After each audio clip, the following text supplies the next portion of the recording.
Chapter 699. His strength was obviously much stronger than before. Rinpoche tested it with a heavy object in the room and found that it had increased by about a quarter. His hands now had about 1,600 kilograms of strength.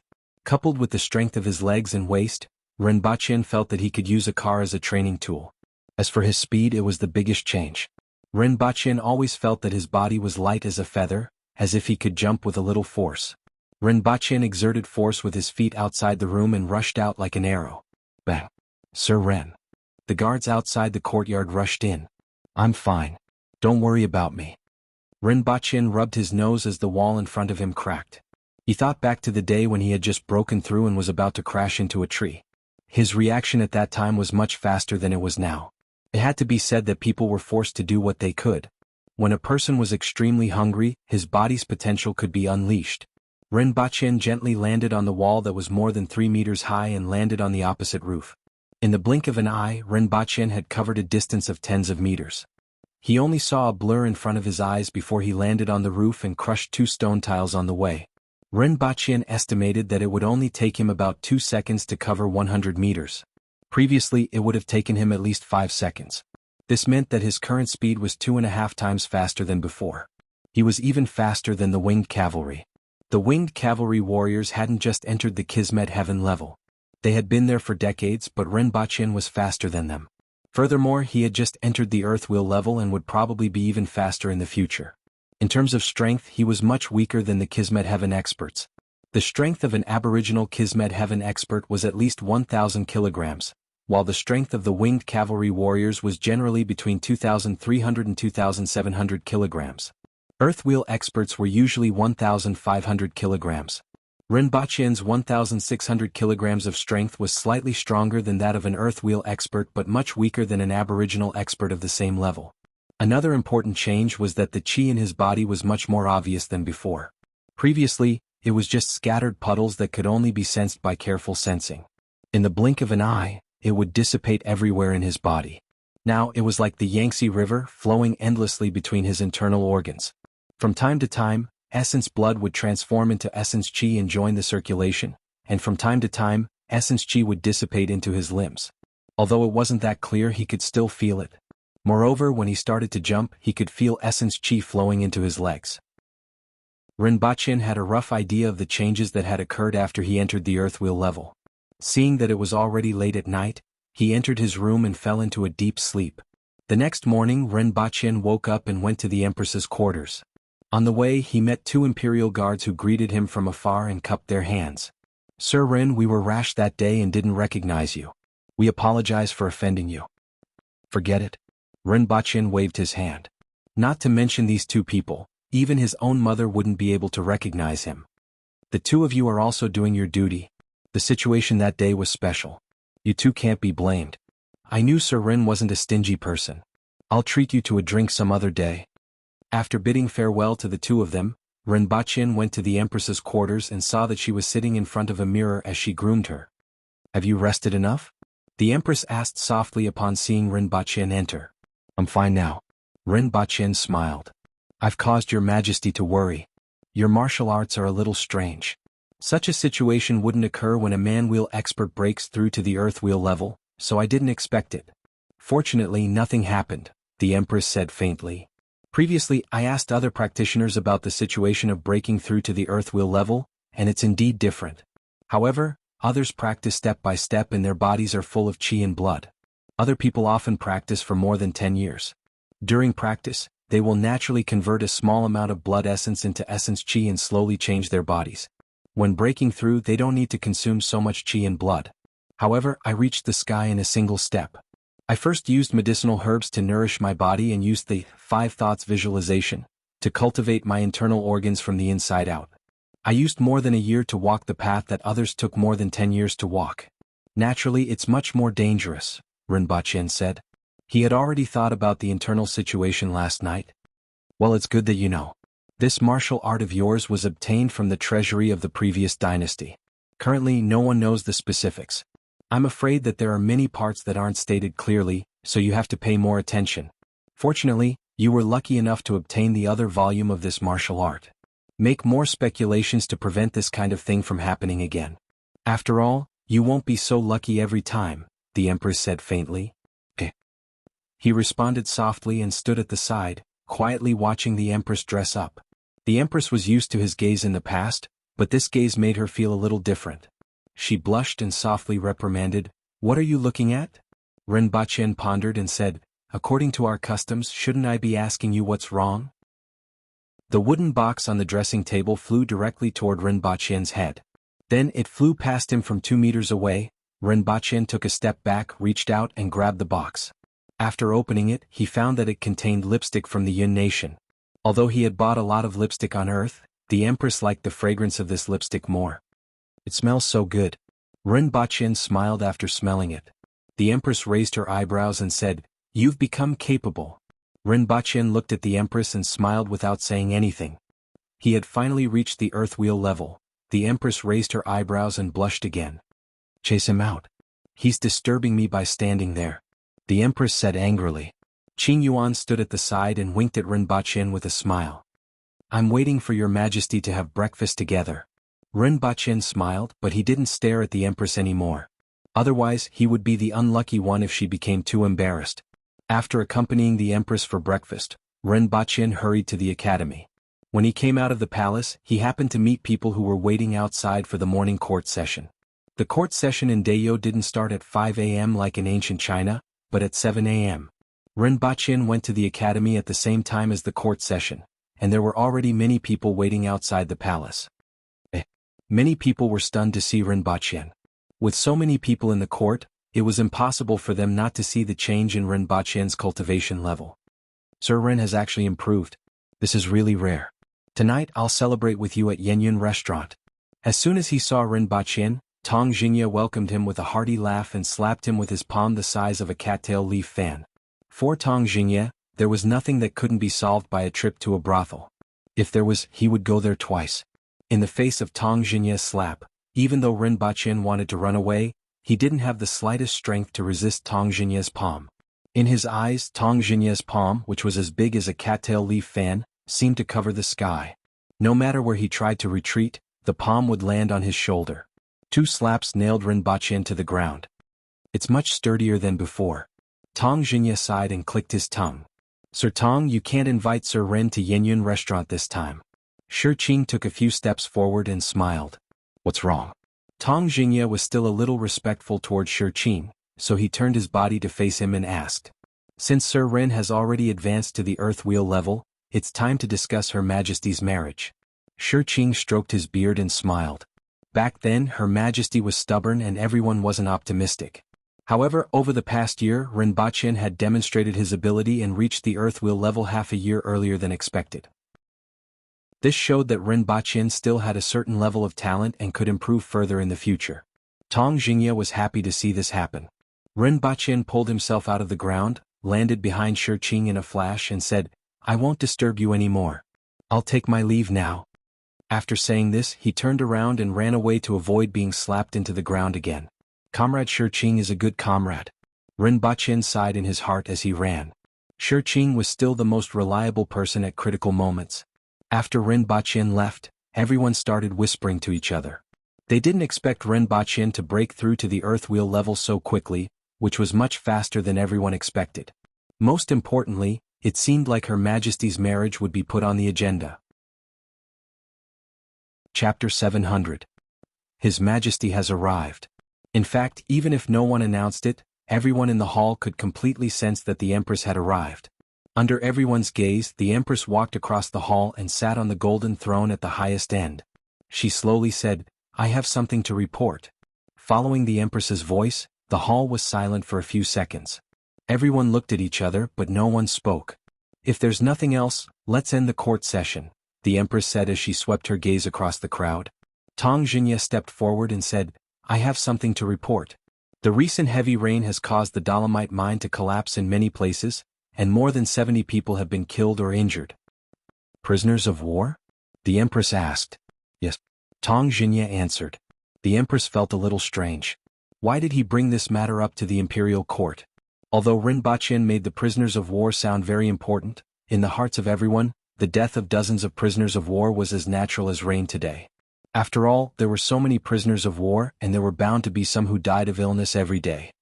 Go back and deal with it yourself, the Empress replied casually. Who else has anything to report? The Water Empress looked around and said, if there's nothing else, the court is dismissed. Your Majesty, I also have something to report. Gui Hong had no choice but to step forward under Tong Jinye's threatening gaze. The Empress furrowed her eyebrows. When she asked just now, no one spoke. When she said that the court session was over, all these people jumped out one by one. The sweet potatoes, pumpkins, and potatoes provided by Principal Ren are suitable for growing in Tianjing Basin. I would like to introduce these crops to Tianjing Basin to replace the wetland rice that is currently being grown in Tianjing Basin. After all, the yield of wetland rice was very low, and its value was not high. Most of the crops in Tianjing Basin are planted with this type of crop. If they are changed to sweet potatoes and other crops, the output can be increased by at least 5 times. Gui Hong reported. Proof. The Empress nodded. Is there anyone else? The Empress looked around again and raised her eyebrows when she saw that everyone looked as though their souls had left their bodies. When Shi Qing, who was standing at the forefront, saw this, he quickly took a few steps forward and cupped his hands in salute. Your Majesty, I have something to report. Speak. I met Sir Ren just now. He has just broken through to the earth wheel level, Shi Qing said. Indeed. The Empress immediately had a premonition that made her feel uneasy. Her Majesty and Sir Ren are in love with each other. Previously, it was only because Sir Ren's cultivation level was too low that Her Majesty was unable to give birth to an heir. Now that Sir Ren has broken through to the earth wheel level, it's time for Her Majesty's wedding, Shi Qing said slowly. The Empress felt as if she had been struck by lightning, and her whole body froze. Although she was already mentally prepared and liked Ren Baqin very much, the mention of marriage made her feel like, I just got up this morning and had nothing to do, so I came to attend court. Now you want to talk to me about marriage? I haven't even brushed my teeth. The feeling of being unable to defend against an arrow to the knee. Her gaze swept across the crowd and everyone lifted their heads to stare at her. The Water Empress felt that she had not been so nervous in a long time. She felt as if there was a huge elephant jumping around in her chest. In an instant, the Empress blushed from her neck to her ears. This matter, we'll discuss it later. The Water Empress suppressed her emotions and tried her best to speak slowly. She felt that she was not ready yet. Could it be that Her Majesty is dissatisfied with Sir Ren? Do you want to find another husband? Shi Qing's wrinkled face revealed his white teeth. That's not it. The Empress waved her hand and her heart beat even faster.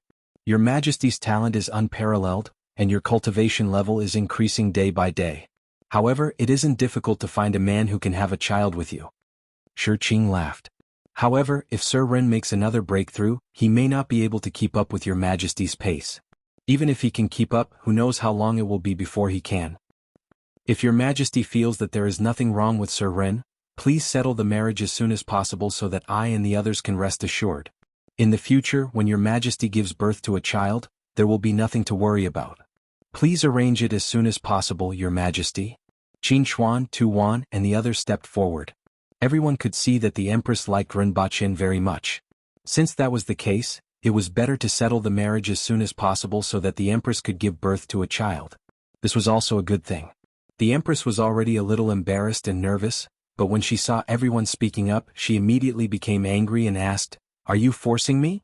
As she spoke, she raised her eyebrows, and an ominous glint flashed in her eyes. We just hope that your Majesty's marriage can be settled as soon as possible so that we can rest assured, everyone said. Forget it. You can make the arrangements and report to me later. The Empress raised her eyebrows and said in a low voice. After that, he stood up and walked out of the main hall. Not long after, his face turned red and steam began to rise from his head. White steam rose up to a height of 10 feet. From afar, he looked like a moving human-shaped chimney.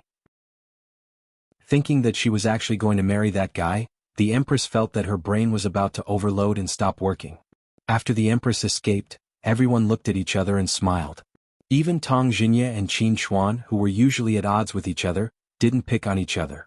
It could be said that everyone had watched the Empress grow up. Even if the Empress's identity was disregarded, an event like the wedding of the Empress was extremely important to them. Dayo has not been established for a long time, and your Majesty is the only woman. There is really no precedent. How is this marriage going to be arranged? Is it going to be arranged according to the customs of Grand Xia or according to our ancient race's customs? Qin Chuan had a strange expression on his face. Of course we'll follow the ancient race's rules. Zhui Yan, the Minister of Justice, grinned. Then, everyone's expression turned strange. According to the Aboriginals' marriage arrangements, the parents had to go to the Aboriginals' house to discuss the marriage. No one knew where the old emperor had gone, and no one had heard of Rinpoche's parents. This was easy to arrange. Then he would send over a number of prey. This would depend on the strength of the man. The stronger the prey, the stronger the man, and the more respect he would have. The problem was the beating of the bride. Yes, a kiss. The woman's family had to send out experts to block the way, and the man had to fight his way up, and in the end he had to defeat the woman herself. Of course, after the betrothal, the bride's family would send people to stop them. This was mainly to show off their strength. Simply put, it was to show off their muscle so that they wouldn't be bullied in the future. As long as the male side displayed his strength, it would be fine. Usually they would exchange 3 to 10 moves depending on the situation at the time. As for getting past the girl herself, if they were in love with each other, the girl would go easy on him. However, with Rinpoche's small physique, even if he went easy on them, who could he beat? Even if he went easy on them, he couldn't beat them. He would fall to the ground with just one finger. After all, the Aboriginals respected the strong, and it was rare for a woman to find a husband who was weaker than her. Even if he was slightly weaker, the difference wouldn't be too big, and the ceremony would be more or less acceptable. However, the Empress found such a weak husband, which was rare among the Aboriginals. Even if she wanted to go easy on him, it would be difficult. Needless to say, there would definitely be a few officials from the court blocking the way, most likely Hong Wu. Then what? Rinpoche stretched out his finger and Hong Wu would fall to the ground? Even if Hong Wu was too strong, Tong Jinye and the others wouldn't be able to do it. These people still had a sense of shame. Even if they were acting, they couldn't act so fake. Not to mention the Empress herself. He wouldn't be able to beat her even if her hands and feet were tied up. If they followed the customs of the Aboriginals, how would they beat the bride? Why don't we follow the customs of Great Xia? Tuan suggested. I'm afraid it's not appropriate for our Aboriginal Empress to marry according to the customs of Great Xia. If word gets out, we will be ridiculed. Someone immediately objected. Everyone nodded. They didn't even need to think about the customs of Great Xia. Even though Her Majesty had agreed, it was difficult for everyone to arrange the wedding. After all, there was no precedent. Furthermore, Rinpoche was too weak. Why don't we discuss this matter later and set the date of the wedding first? Xian Hua, the Minister of Rights, frowned. Should we inform the General-in-Chief who supports the nation? Someone else asked. After all, Hong Wu and the Empress had a very good relationship. Even though they weren't like father and daughter, they were close. How could they not let Hong Wu know about this? In that case, use the radio to contact Hong Wu first. Everyone else, go back and think about how to arrange the wedding and see if there are any good ideas. Shi Qing said. Chapter 701. His Majesty's Marriage. Hong Wu thought for a while after hearing the content from the radio. I will return as soon as possible. Madam Hong, this matter is not urgent. The matters at the front lines are more urgent. The soldiers of Great Xia were stationed at the front line. If Sir Hong returned, what would happen to the 30,000 soldiers and hundreds of thousands of civilians? Just leave these matters to us. Right now, the main thing is that we haven't set a date for the wedding yet. Shi Qing said in a deep voice. Naturally, we have to kill Great Xia first. Initially, I wanted to let them wear down some of their soldiers. Don't worry, Great Elder, I know what I'm doing. As for the wedding date, I think I need to think about it carefully. Hong Wu strode out of the room after he finished speaking. Bring me my saber. Hong Wu shouted as he walked out of the door. My lord? Someone revealed a puzzled expression. However, someone quickly ran to Hong Wu's side with a long-handled broadsword. Hong Wu stretched out his hand and took it. He raised the long saber to the sky and swung it down. The house in front of Hong Wu was instantly split into two. Hong Wu threw the saber to the guard and said, Go and check the flashbangs. There must not be any mistakes. Also, get someone to watch the weather and inform me at any time. Yes. From today onwards, when the battalions are defending the city during the day, the time that each battalion spends guarding the city will be reduced to 6 hours. The rest of the time, you are to recuperate and build up your strength, awaiting my orders. My lord, aren't you being too hasty? The deputy general beside him immediately stepped forward and asked. He instantly understood the meaning behind Hong Wu's order. If that's what you think, then Great Xia will naturally think the same. No matter what, they wouldn't have thought that I would attack. At night, they would use flash grenades to launch a surprise attack. Then they would harass, divide, and strangle them. Firstly, the opponent was caught off guard, and secondly, he was blinded by the flash grenade. In his panic, he was like a piece of meat on a chopping board. I still don't understand why you suddenly made such a decision. If that's the case, the other party will retreat back to Tiesua Pass when they see that the situation is not good. The deputy general was puzzled.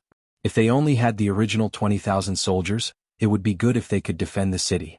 Fortunately, another 10,000 soldiers were transferred over. Although they were new soldiers, the ordinary aboriginals had considerable fighting strength.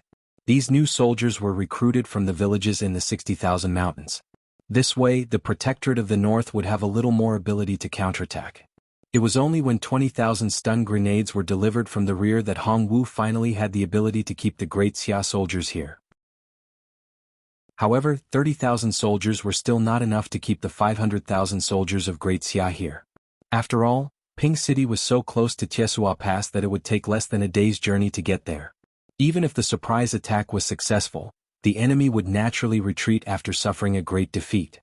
Even if all 30,000 troops were to attack and kill their way through, at least half of the remaining 430,000 troops would be able to retreat back to Tiesua Pass. According to the original plan, they would first whittle down a third of the enemy's forces at the foot of the city, then break through the enemy's main camp in one fell swoop. After that, they would kill their way through. At most, the enemy would have 50 to 80,000 soldiers left to retreat. Hongwu frowned slightly, his heart was not calm. If the Empress's marriage didn't happen, he would naturally follow the original plan. However, he couldn't wait any longer. Even though he could use the radio station to communicate, he still wanted to make a trip back to Lan City. He said solemnly, "You go ahead and make the arrangements. I have my own arrangements." After sending the deputy away, Hongwu went to the hall and looked at the map on the table in silence. He then drew a circle around Tiesua Pass and the other two border passes of Great Xia. Ren Baqian's breakthrough to the Earth Wheel level caused quite a stir in the academy. They were still guessing what had happened when Ren Baqian didn't come to class for the past 2 days. They didn't expect him to break through secretly. Even though an Earth Wheel expert wasn't considered an expert, it took Ren Baqian less than 2 years to go from an ordinary person to an Earth Wheel expert. This speed made those students rather envious and jealous. Of course, Tong Lan was the most unhappy one. She felt that there wouldn't be many opportunities for her to take revenge while practicing martial arts. At least it wouldn't be as easy as before. Ren Baqian had just broken through. She should put more effort into practicing martial arts next time. If Ren Baqian knew what Tong Lan was thinking, he would definitely feel that he had given the students too little homework. They probably hadn't seen what it meant to have a sea of homework and questions. However, Ren Baqian was in a good mood. After suffering for so many years, he was finally going to become a wife. On the way to the Empress's quarters, he saw someone who shouldn't be there coming out of the Empress's quarters. This made him wonder if his eyes were playing tricks on him. It was Lin Xiaola, who had delicate features, carried a pair of A's, and spent 24 hours a day eating, sleeping, and drooling. Ren Baqian had always equated her with a pig. The only difference was that she could fight better than a pig. After returning from Tianjing Basin, he hadn't seen Lin Xiaola anywhere else other than when he went to Qingxin Palace Hall to see her snoring away. He didn't know which direction the sun rose from today, but Lin Xiaola actually came out from Qingxin Palace Hall. Sniff. When Lin Xiaola saw him, she jumped to his side and sniffed. Then, she placed her hand on the back of his waist and moved downward again and again. She pulled the bag of sweets that was hanging on his waist and beamed with joy. Lin Xiaola's eyes lit up. "Why did you come out?" Ren Baqian didn't care about the bag of sweets and felt that it was strange. Grandma wants to see Her Majesty, but she can't come out. Lin Xiaola happily grabbed a piece of chocolate from the bag, skillfully peeled it, and threw it into her mouth. Then her face twitched. "What's this taste? Why is it so disgusting?" Lin Xiaola spat a few mouthfuls of saliva and looked lifeless. Ren Baqian glanced at it and saw that it was indeed dark chocolate with 90% cocoa content. He had to admit that this thing was really disgusting. To describe it, it was similar to drinking Chinese medicine without rock sugar. That day when he was buying sweets at the supermarket, he accidentally caught it and mixed it with the sweets. Even the Empress fell for it once. "Librarian Lin can't come out?" Ren Baqian was curious about the other sentence that Lin Xiaola said. "Grandma is afraid of light. She never comes out during the day." Lin Xiaola said with a bitter face. She felt that her tongue was full of bitterness, and she only felt better after throwing a few pieces of sweets into her mouth. Then she beamed with joy. He had to admit that Lin Xiaola was a person who was easily satisfied. There's such a thing. Ren Baqin was slightly surprised as this was the first time he heard of it. It's been so many years. In any case, I have never seen Grandma come out. Lin Xiaola muttered, then waved at Ren Baqin and said, Grandma looking for Her Majesty has something to do with you. You will know when the time comes. Let's go. Something to do with me? Could it be related to my martial arts? Ren Baqin thought for a while and then went to see the Empress. She was sitting on the couch in a daze. Her eyes weren't focused and no one knew what she was thinking. Your Majesty? Ah. The Empress trembled when she heard his voice as if she was shocked. What are you thinking about, Your Majesty? Ren Baqin asked with a smile. Just a small matter. The Empress's gaze drifted away, and it was obvious that she didn't mean it. She then calmed herself down, sat upright and said with a serious face, I have something important to tell you. Please speak, Your Majesty. Ren Baqin said. The Empress looked at Ren Baqin with a serious face. Then, her mind was in chaos and her head began to emit hot air. It was like steam rising more than 3 meters high. The Empress looked away and said, It's nothing. Your Majesty, this move must be the legendary gathering of 3 flowers and 5 energies toward one's origin. It's really an eye-opener for me. Ren Baqin exclaimed. The Empress blushed from her neck to her ears. Is there really nothing else, Your Majesty? Ren Baqin looked at the Empress's attitude and asked with a smile. There's nothing else. The Empress tried to calm her voice. Really? Chapter 702. Your Majesty, you have been brushing your teeth for almost an hour. Isn't it time to go to Qingxin Palace Hall? What exactly do you want to do there? Ren Baqin leaned against the door and looked at the Empress speechlessly. 6 toothbrushes were broken in less than an hour. What did the toothbrush do wrong? If it were someone else, their gums would have been ground out. The Empress paused for a while, threw the toothbrush to Qing Yuan and walked out. Let's go. What's on your mind today, Your Majesty? Ren Baqin asked as he followed behind the Empress. Nothing, I'm fine, the Empress replied without turning her head. Ren Baqin smiled. He knew why the Empress lost her composure today, and it was rather amusing to see her like this. When they entered the courtyard of Qingxin Palace Hall, they saw Lin Xiaola sprawled on the ground, drooling as she slept. She didn't care about the strong sunlight shining on her body, and she was still clutching the bag of sweets tightly. Cough. Ren Baqin coughed dryly, and Lin Xiaola immediately jumped up from the ground. Your Majesty. Lin Xiaola wiped her saliva, looked down at the bag of sweets in her hand, and then looked at the person in front of her. She hesitated for a while and reluctantly handed the bag over. The Empress glanced at it and said, Keep it. She couldn't be more familiar with that bag and she knew what was inside without taking it. Lin Xiaola immediately stuffed the bag of sweets into her arms and led the way. You guys wait outside. The Empress turned to Qing Yuan, Hong Yuan, and the guards who followed her. Yes. Follow me in. The Empress glanced at Ren Baqin. The 3 of them entered Qingxin Palace Hall and went straight to the 2nd floor. At the top of the stairs, they heard violent coughing sounds. The 2nd floor was still as dark as ever. Your Majesty, I pay my respects to you. Supervisor Lin stood at the top of the stairs and greeted the Empress. You don't have to be so polite. The Empress waved her hand. You must have something to say to me. Allow me to see Principal Ren's condition first, Supervisor Lin said. The Empress nodded slightly, and Ren Baqin stepped forward and stood in front of Supervisor Lin. Supervisor Lin sized Ren Baqin up and stretched out her withered palm to grab his shoulder. Ren Baqin didn't dodge and let her grab his shoulder. However, Supervisor Lin's grip on Ren Baqin's shoulder was unexpectedly strong. Her fingers seemed to have dug halfway into Ren Baqin's shoulder, causing him to feel a stinging pain. Following which, Supervisor Lin pressed on Ren Baqin's spine a few more times before taking a few steps back and saying, In theory, Sir Ren and Her Majesty can have children. But, Ren Baqin and the Empress frowned. No matter who you are, you don't like to hear but, because it means that there are other things to say later. However, I'm afraid that Sir Ren's physical strength can't withstand Her Majesty's strength. Her Majesty can injure Sir Ren unintentionally. I'm sure both of you are aware of this, Librarian Lin continued.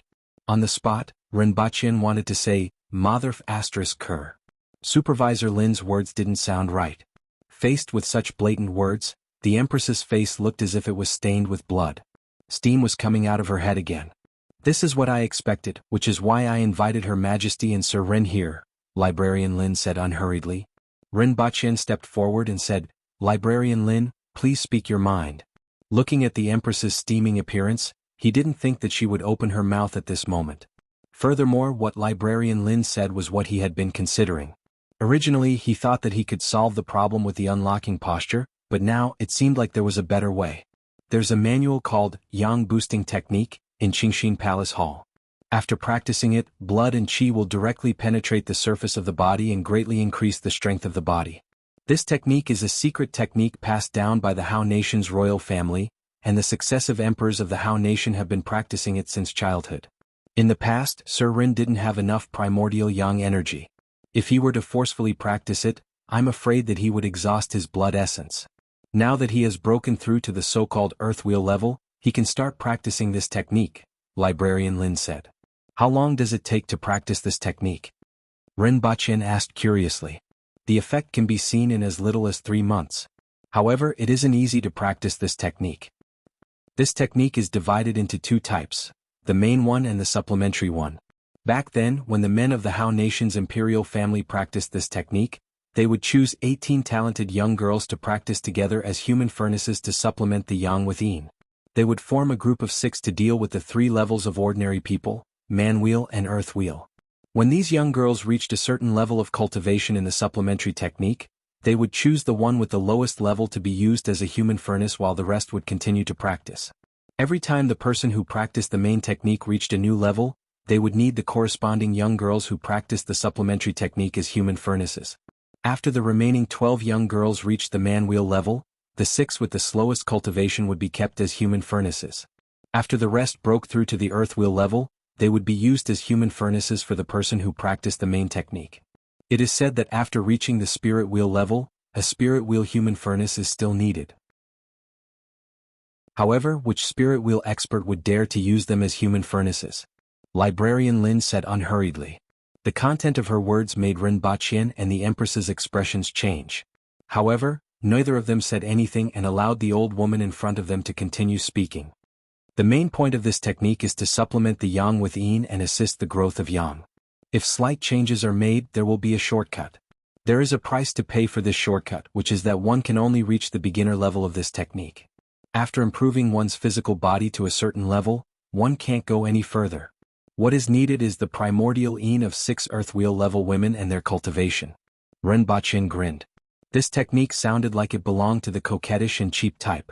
It was indeed different from the proper technique that he practiced. However, he decided to forget about this technique. This old woman definitely had ill intentions when she mentioned it.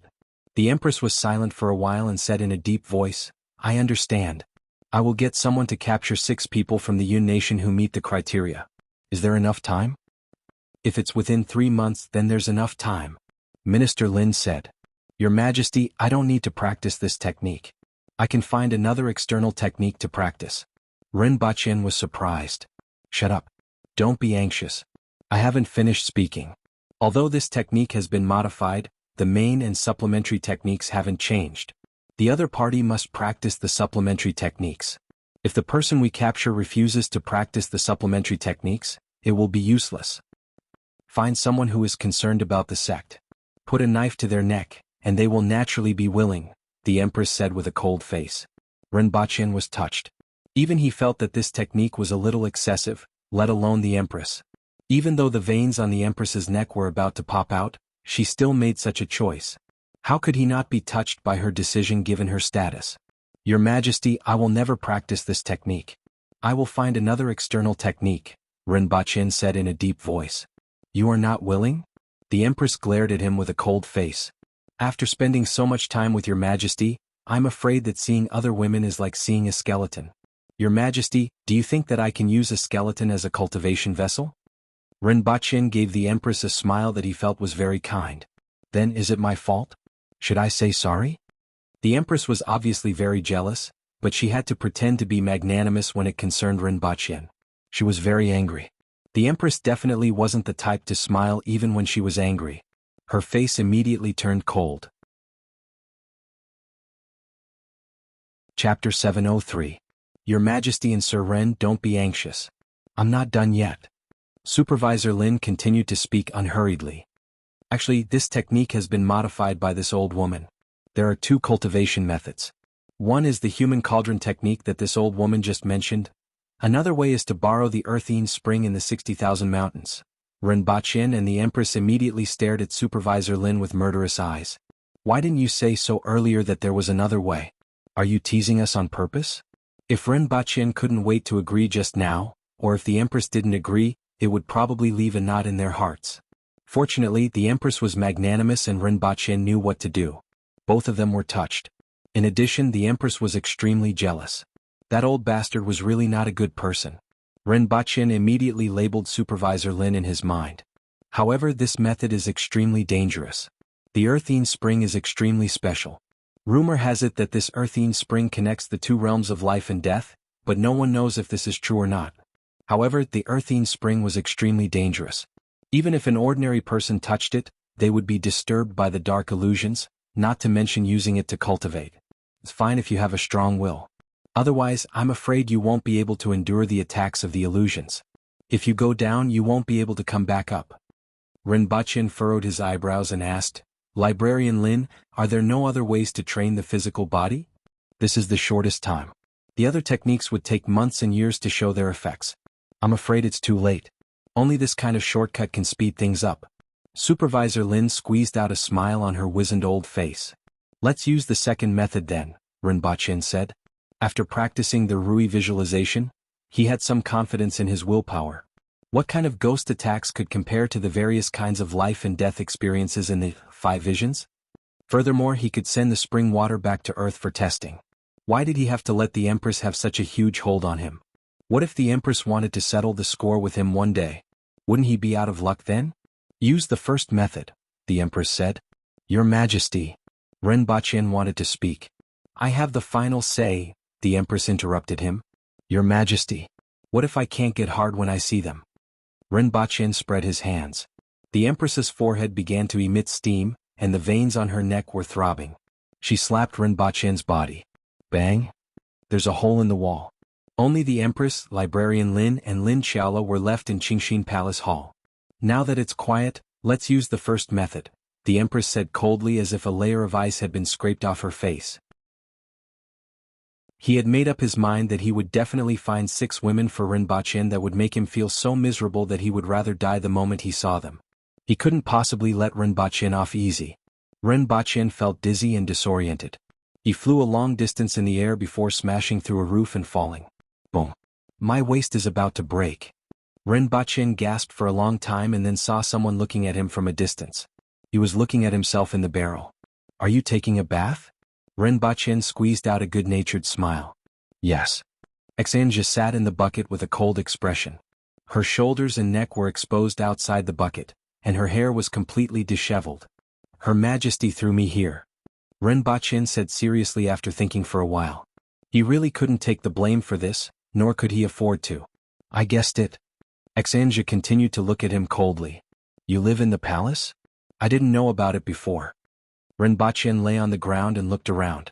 The decorations were very simple and crude, and there was even a knife hanging on the wall. However, the small ornaments in the room looked quite cute, and he felt that this might be Xanja's residence. I have a residence in the city, but I rest here most of the time. Her Majesty gave me special permission to do so. Since Rinpoche asked, Xanja answered truthfully. From her expression, one couldn't tell what she was thinking. Oh. Rinpoche nodded. You're not leaving? Xanja asked coldly when she saw that Rinpoche wasn't going to get up. My waist is about to break. I need to rest for a while. Rinpoche gasped. I'm done bathing. I'm leaving. After Xanja finished speaking, she stood up from the bucket with the sound of water splashing. She took a step out of the bucket, picked up a piece of cloth from the side, and wiped her body clean. Then she put on her vest, safety pants and armor. Rinpoche stared blankly at that pair of D's jumping, and her perky buttocks, and other things that shouldn't be seen. After all, no one wore clothes when they bathed at home. Xanja didn't try to hide her actions. She didn't seem to understand these things. Don't touch the things in the room, Xanja said to Rinpoche after putting on the armor. Got it? Take care. Rinpoche responded obediently and watched as Xanzha left the room. Rinpoche lay on the ground, looked at the big hole in the ceiling beam, smelled the lingering fragrance in the air and sighed. Such is life. After lying on the ground for a long time, he finally got up with his hands on his waist and strolled around the room. His main focus was on the wooden ornaments, a black gentleman and 2 monkeys. They looked very lifelike and he didn't expect Xanzha to like them. Then he strolled to the Empress's palace, where she was already waiting. Your Majesty, I remember you saying that you wanted to go back and see my mother's grave, Rinpoche said. I should indeed make a trip there. The Empress's face was cold and she didn't look too happy. The word unhappy was written all over her face. I'll accompany your Majesty and take a look at the Earthine Spring. If possible, I still want to give it a try. With your Majesty by my side, you should be able to pull me out if something goes wrong, right? If it doesn't work, we can use another method and make 2 preparations, Rinpoche said. He really didn't want the Empress to arrange this. Not only would the Empress be unhappy, but he would also get into trouble. The Empress was stunned. She didn't expect Rinpoche to bring this up. However, Rinpoche's words make sense. She doesn't know what's going on with the Earthine Spring, so it's good to go and take a look. At the thought of this, the Empress's face relaxed a lot. Then she hesitated for a while and said seriously, when I chose you as my husband, I decided that you had to reach the Earthwheel level. Now that you have reached that level, everyone in the imperial court has to make preparations. I really want to visit my mother's grave before that. After all, my father has been missing for a long time, and only my mother is still there. No matter what, you have to come with me. It's good to take a look at the Earthine Spring. According to Librarian Lin, if you succeed in practicing with the Earthine Spring, the effect will be better than using a human cauldron. However, if it doesn't work out, you will have to use a human cauldron to practice. What do you want, your Majesty? Rinpoche asked. The Empress was silent for a while before saying, Of course, I don't want that. In the past, I was used to living in the palace and never felt that there was anything wrong. With you, the excitement has passed. Now, I'm afraid of being lonely and afraid that something will happen to you. I want you to accompany me, be happy with me, be sad with me, watch the moon with me, drink with me. The Empress's sudden reveal of her true feelings made Rinpoche's heart warm up. He wanted to accompany the Empress like this until the end, just like what he said before. When I'm really unhappy, I can still hit you and be happy. Your Majesty, you don't have to say this, Rinpoche said seriously. The Empress suddenly smiled and swept away the coldness on her body. She picked up the wine pot from the side of the couch and poured 2 cups of wine. One for me, one for you. After finishing her sentence, she drank the wine in 1 gulp and poured another cup. Therefore, you can go and take a look at the Earthine Spring. If it doesn't work, you will have to use a human cauldron. Don't worry, I will find you 6 of the ugliest and oldest ones. This way I won't mind. Your Majesty, you don't have to say that. Rinpoche shuddered at the thought of the 6 older sister phone. Chapter 704. In any case, everything could only be decided after seeing the Een Spring in the 60,000 mountains. Whatever the Empress decided, he would let her decide. In any case, Rinpoche was determined to train at the Earthine Spring in the 60,000 mountains. For the next few days, apart from attending classes, Rinpoche focused on training. After this breakthrough, his body had changed a lot. Both his strength and speed had been greatly improved, and he wouldn't be able to control his body if he didn't train. It was like a child holding a 50-kilogram broadsword. A broadsword was very lethal, but it was useless if one couldn't control it. Instead, it would be a burden. This was Rinpoche's situation. After training for 3 days, Rinpoche felt that he had improved his control over his body. He asked the Empress to call Tong Lan to the palace to spar with him. The Empress was surprised by Rinpoche's request. This was the first time that he had taken the initiative to spar with Tong Lan without being forced. How rare. It's not like you at all. The Empress said frankly. Your Majesty, you are looking down on me. Rinpoche laughed. After all, I can improve the fastest and high-intensity sparring. Sometimes I recall the day when I woke up and went crazy from hunger.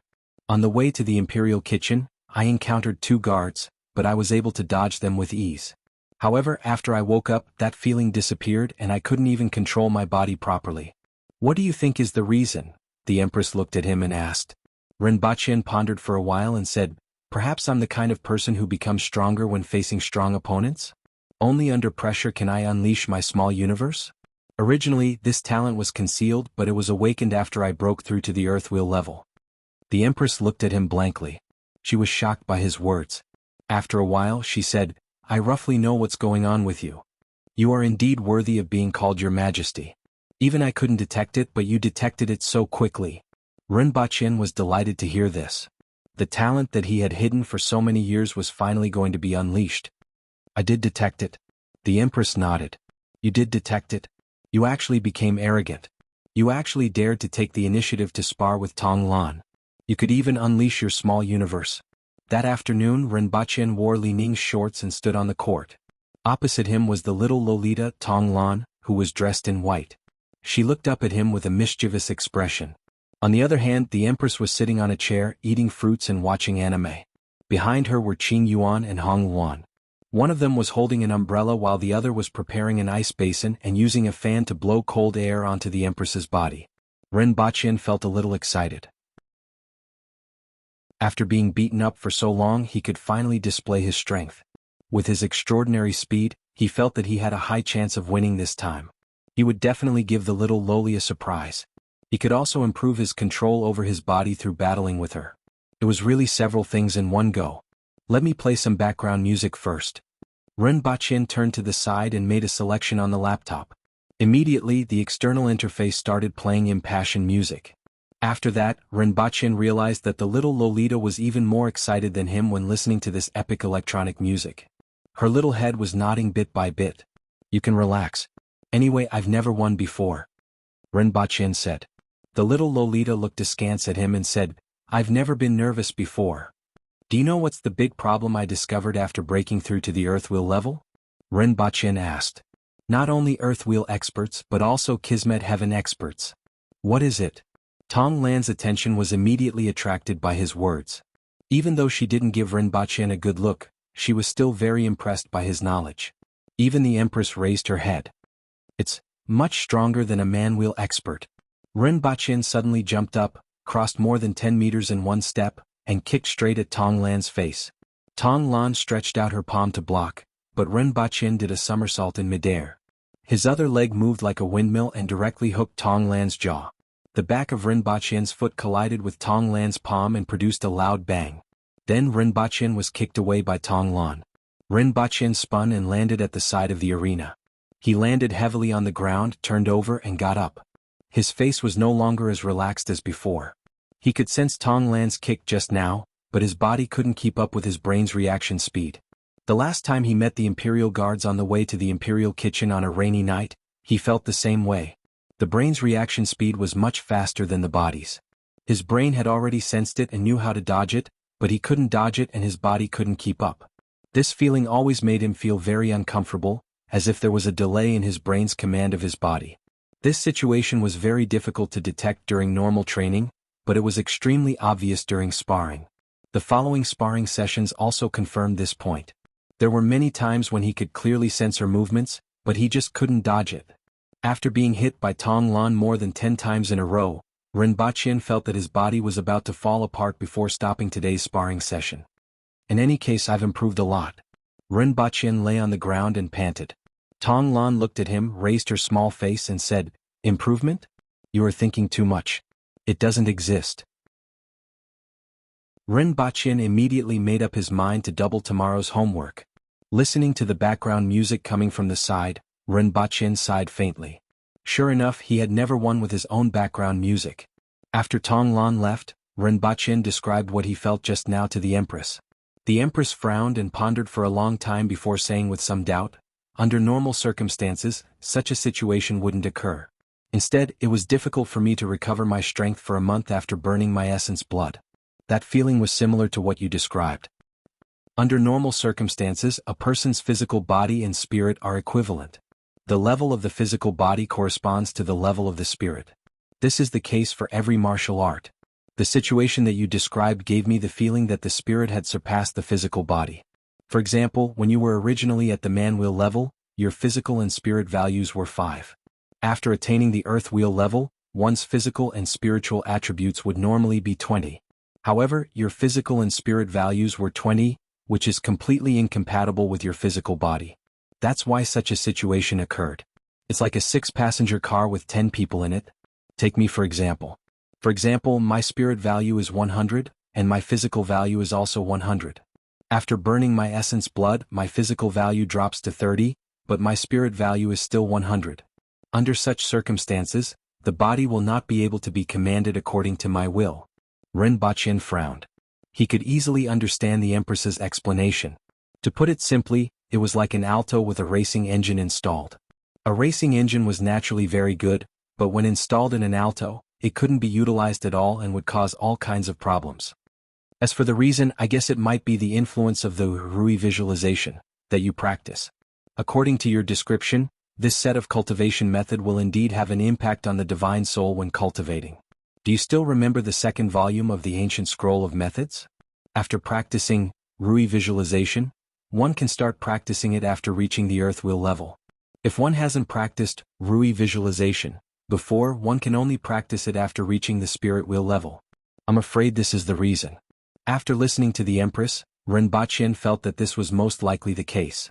After pondering for a while, Rinpoche suddenly thought of something. If the spirit greatly surpassed the physical body after practicing this martial art, then the way of fighting should be different from ordinary martial arts, right? There should be a special way to use the spirit, right? 10,000 techniques. 10,000 techniques.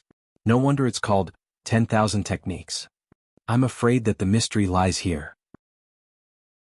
In other words, he had to find a way to find the second volume in the future. Otherwise, wouldn't he become a level 60 spellcaster who hadn't learned any skills? Chapter 705. When Rinpoche returned to the palace from the academy, he happened to meet Shi in front of the palace gate. In other words, Shi was waiting for him. Congratulations, Sir Ren. Shi's wrinkled face moved as he cupped his hands and smiled at Rinpoche. Where did the congratulations come from? Rinpoche rubbed his eyebrows. He had been busy recently and had been pondering about Rui visualization for a few days. The Empress had guessed that after practicing this technique, her soul would be far superior to others. In fact, her physical body wouldn't be weaker than others. The origin of this technique probably wasn't simple. Rinpoche had been pondering about this for the past few days. In addition, he was wondering where to find the third volume. The first volume was in the Hao Nation and the second volume was in Great Xia. What about the third volume? In fact, apart from Rinpoche, only spirit wheel experts could use this manual. This was because only spirit wheel experts had the strength of their souls. He should first find out the background of all the spirit wheel experts in the world, especially those with strange techniques. He might be able to find out something from them. Which spirit wheel expert was a nameless person? One could imagine how difficult it was to find out the background of all the spirit wheel experts in the world. In addition to this, there was another important reason. He had been having nightmares recently. Recently, he had been dreaming about the elderly version of Sister Feng several times and would wake up in a cold sweat. If this went on, he would wither before he could get married. There was a saying that what you think about in the day, you dream at night. However, he had been thinking about the ancient scroll of methods every day. Why did he keep dreaming about it? What kind of hatred did he have? Everyone minded their own business, so why couldn't you stay away from me? Recently, the entire court has been discussing Her Majesty's marriage. What are you worried about, Sir Ren? Could it be that you are dissatisfied? Shi's face darkened when he saw Rinpoche's worried expression. Great Elder, you misunderstood. Rinpoche immediately reacted when he saw that Shi was unhappy. All along, Tong Jinya and Shi had been the friendliest to him in the court. However, Tong Jinya, that old man, relied on his strength and would slap Rinpoche to the ground from time to time as if he was smashing a mole. Looking at it this way, Shi was the only good person in the entire court. Rinpoche didn't have much of a reaction even after tearing down his walls several times. No matter what, Rinpoche didn't want Shi to misunderstand him on this matter. If others misunderstood that he was so worried about marrying the Empress, he was afraid that he would be stabbed to death behind his back. She frowned and hesitated for a moment before telling Shi about her troubles in the past 2 days. She mainly talked about the nightmare. I see.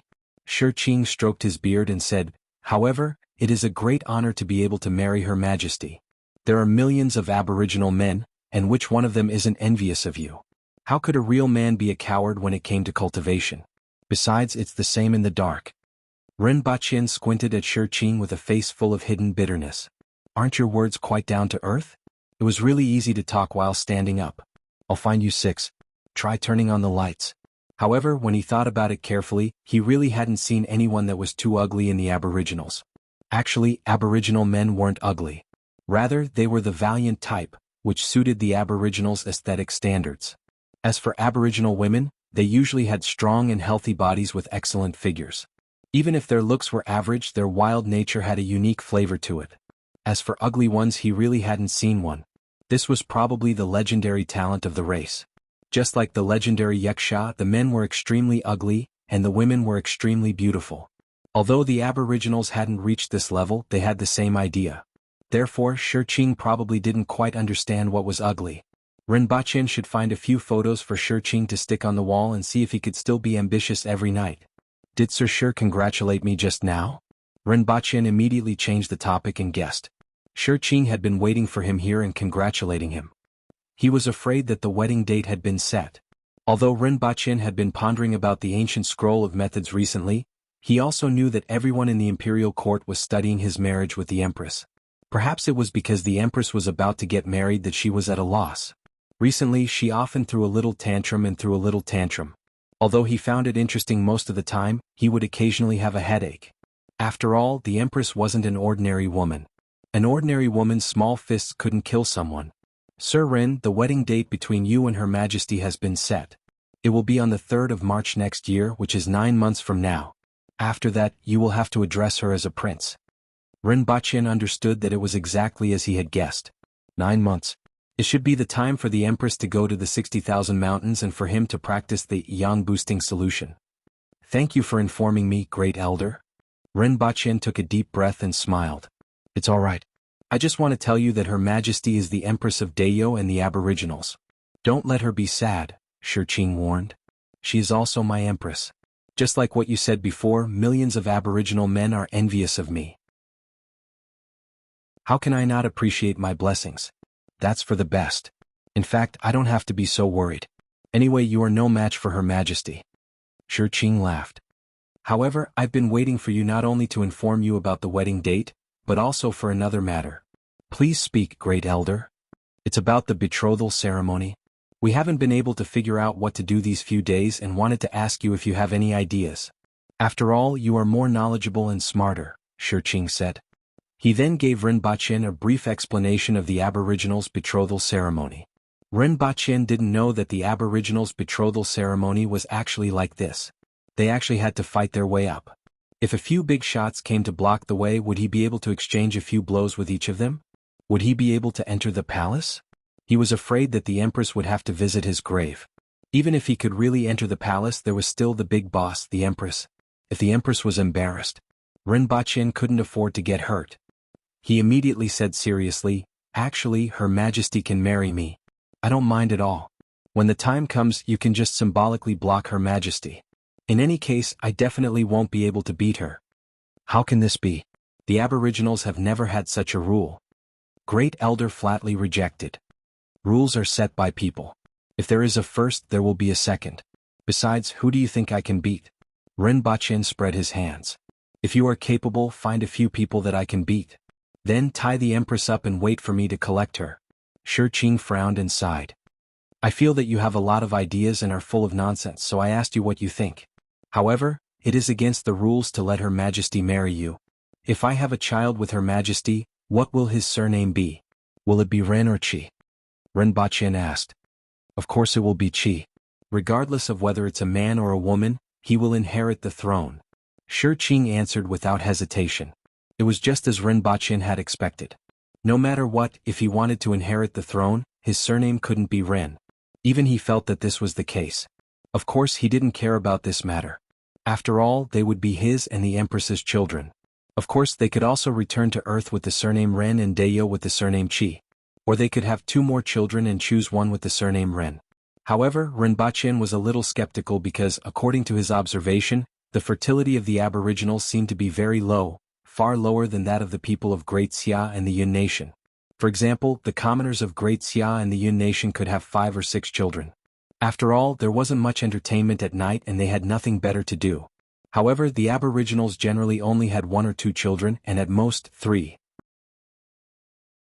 However, another interesting point was that the experts of other countries didn't have many children either.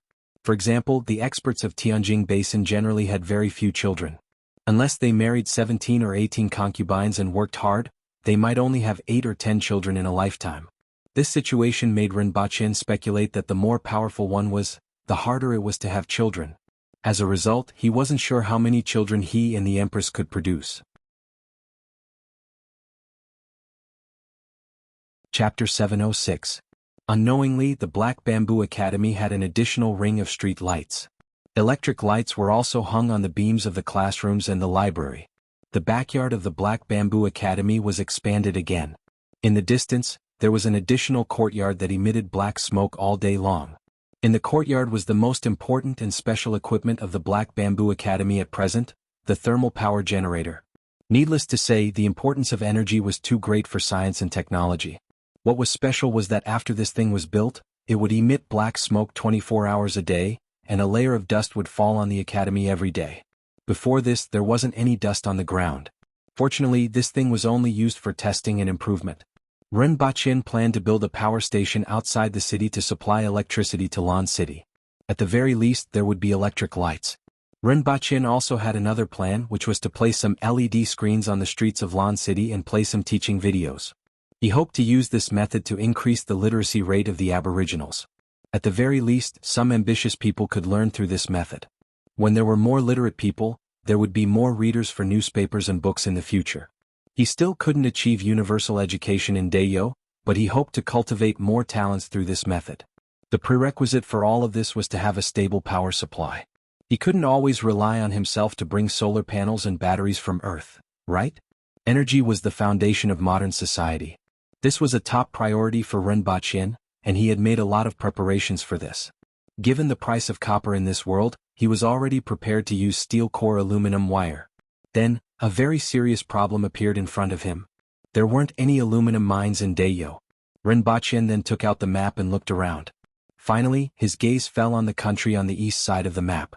Wealth, population, resources, salt, copper, iron, aluminum. They were all in his hands. It had to be said that sometimes having a good neighbor was indeed a very comforting thing. Rinpoche felt that his family had been busy preparing the vinegar, garlic, exquisite tableware, and napkins for the whole day. Then he waited for Zidonglai, who had gone to the neighbor's house to borrow crabs, to come back. Before that, he had more important things to do. Even if he followed the Empress to the 60,000 mountains, the place that only existed in other people's stories, it was unknown how vast it was. There were countless talents and treasures, as well as countless aboriginals and ferocious beasts fighting for survival space. It was a place where one could feel a wild aura just by hearing its name. The palace had been preparing for this trip for several days. After all, the journey this time was very long. Even if they rushed at full speed, it would still take more than 2 months to travel back and forth. If he wanted to enter the depths of the 60,000 mountains, it would take a longer time, so he definitely had to prepare more things. The guards accompanying him were winged cavalry warriors. It was said that this trip to the 60,000 mountains was to replenish the number of winged cavalry warriors. Now there were only slightly more than 600 winged cavalry warriors left, which was less than half of their original strength. Besides the Empress and Rinpoche, there were also Qing Yuan, Hong Yuan, Lin Xiaola, and the people from the imperial kitchen. As for the students in the academy, most of them had to stay in the academy to complete the modification of the train and the thermal generator. Rinpoche decided to bring along the 5 students with the best results. Upon hearing this news, many students in the academy lamented. After all, the 60,000 mountains only existed in legends to them. They had never been there before, so it was very attractive to them. Furthermore, following Her Majesty to the 60,000 mountains to see the world was much more interesting than listening to the robots' lectures and experiments at the academy. They didn't expect that only 5 people would be able to go, and that it would be based on their exam results. Most of them knew that it had nothing to do with them. Perhaps only the few people with the best results would have a chance. The top student in the academy was a girl named Shiryu, followed by Shirgan, Su Jianshan, and Gulai. These people were all firmly in the top 5. After that, it was Su Peng, Tong Lan, and Xiongji who were fighting for the 5th place. The others didn't have much hope. Don't worry too much. The exam this time is very simple. There are a total of 10 questions. 5 of which are multiple choice questions and the other 5 are true or false questions. Everyone has a chance. Rinpoche smiled when he saw the students lamenting. Although he said this, Most people still didn't have any confidence and could only resign themselves to fate.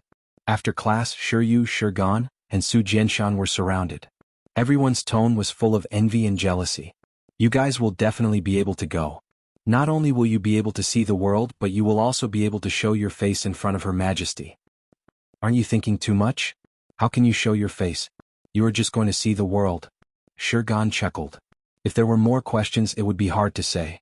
However, there are only 10 questions, so everyone has a chance. If you are lucky, you can go. Su Jianshan was quite honest. That's easy for you to say. Everyone muttered. Where did they get so much luck? The next day, everyone was dumbfounded when they saw the exam papers. A group of people turned their heads and looked at Su Jianshan. You're so damn right. Even Su Jianshan was dumbfounded. Although everyone had a chance, that was only if they had similar results and didn't know 1 or 2 questions. They might be able to get it by luck. If one could only answer 1 or 2 out of 10 questions, then how much luck would one need to be able to answer them blindly?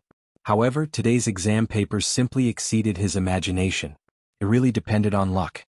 1. Among the people below, who is the blackest? 1. Lu Dehua. 2. Sun Honglei. 3. Guo Fuqing. 4. Osama. 2. What was it like today 1 year ago?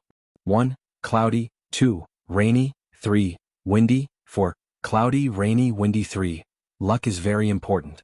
1. Choose me. 2. Choose me. 3. Choose me. 4. Choose me. Everyone was dumbfounded after reading the entire exam paper. This was different from what they had learned. Who were those 4 people? Who knew what the weather was like today 1 year ago? The third question was even more straightforward. Luck was very important. Even the answers were the same. They had to rely on luck. The rest of the questions weren't much different. After reading the entire paper, no one could remain calm. One by one, they raised their heads and looked at Rinpoche in a daze. Don't look at me. Answer the questions, he said. What are these? Everyone was dumbfounded.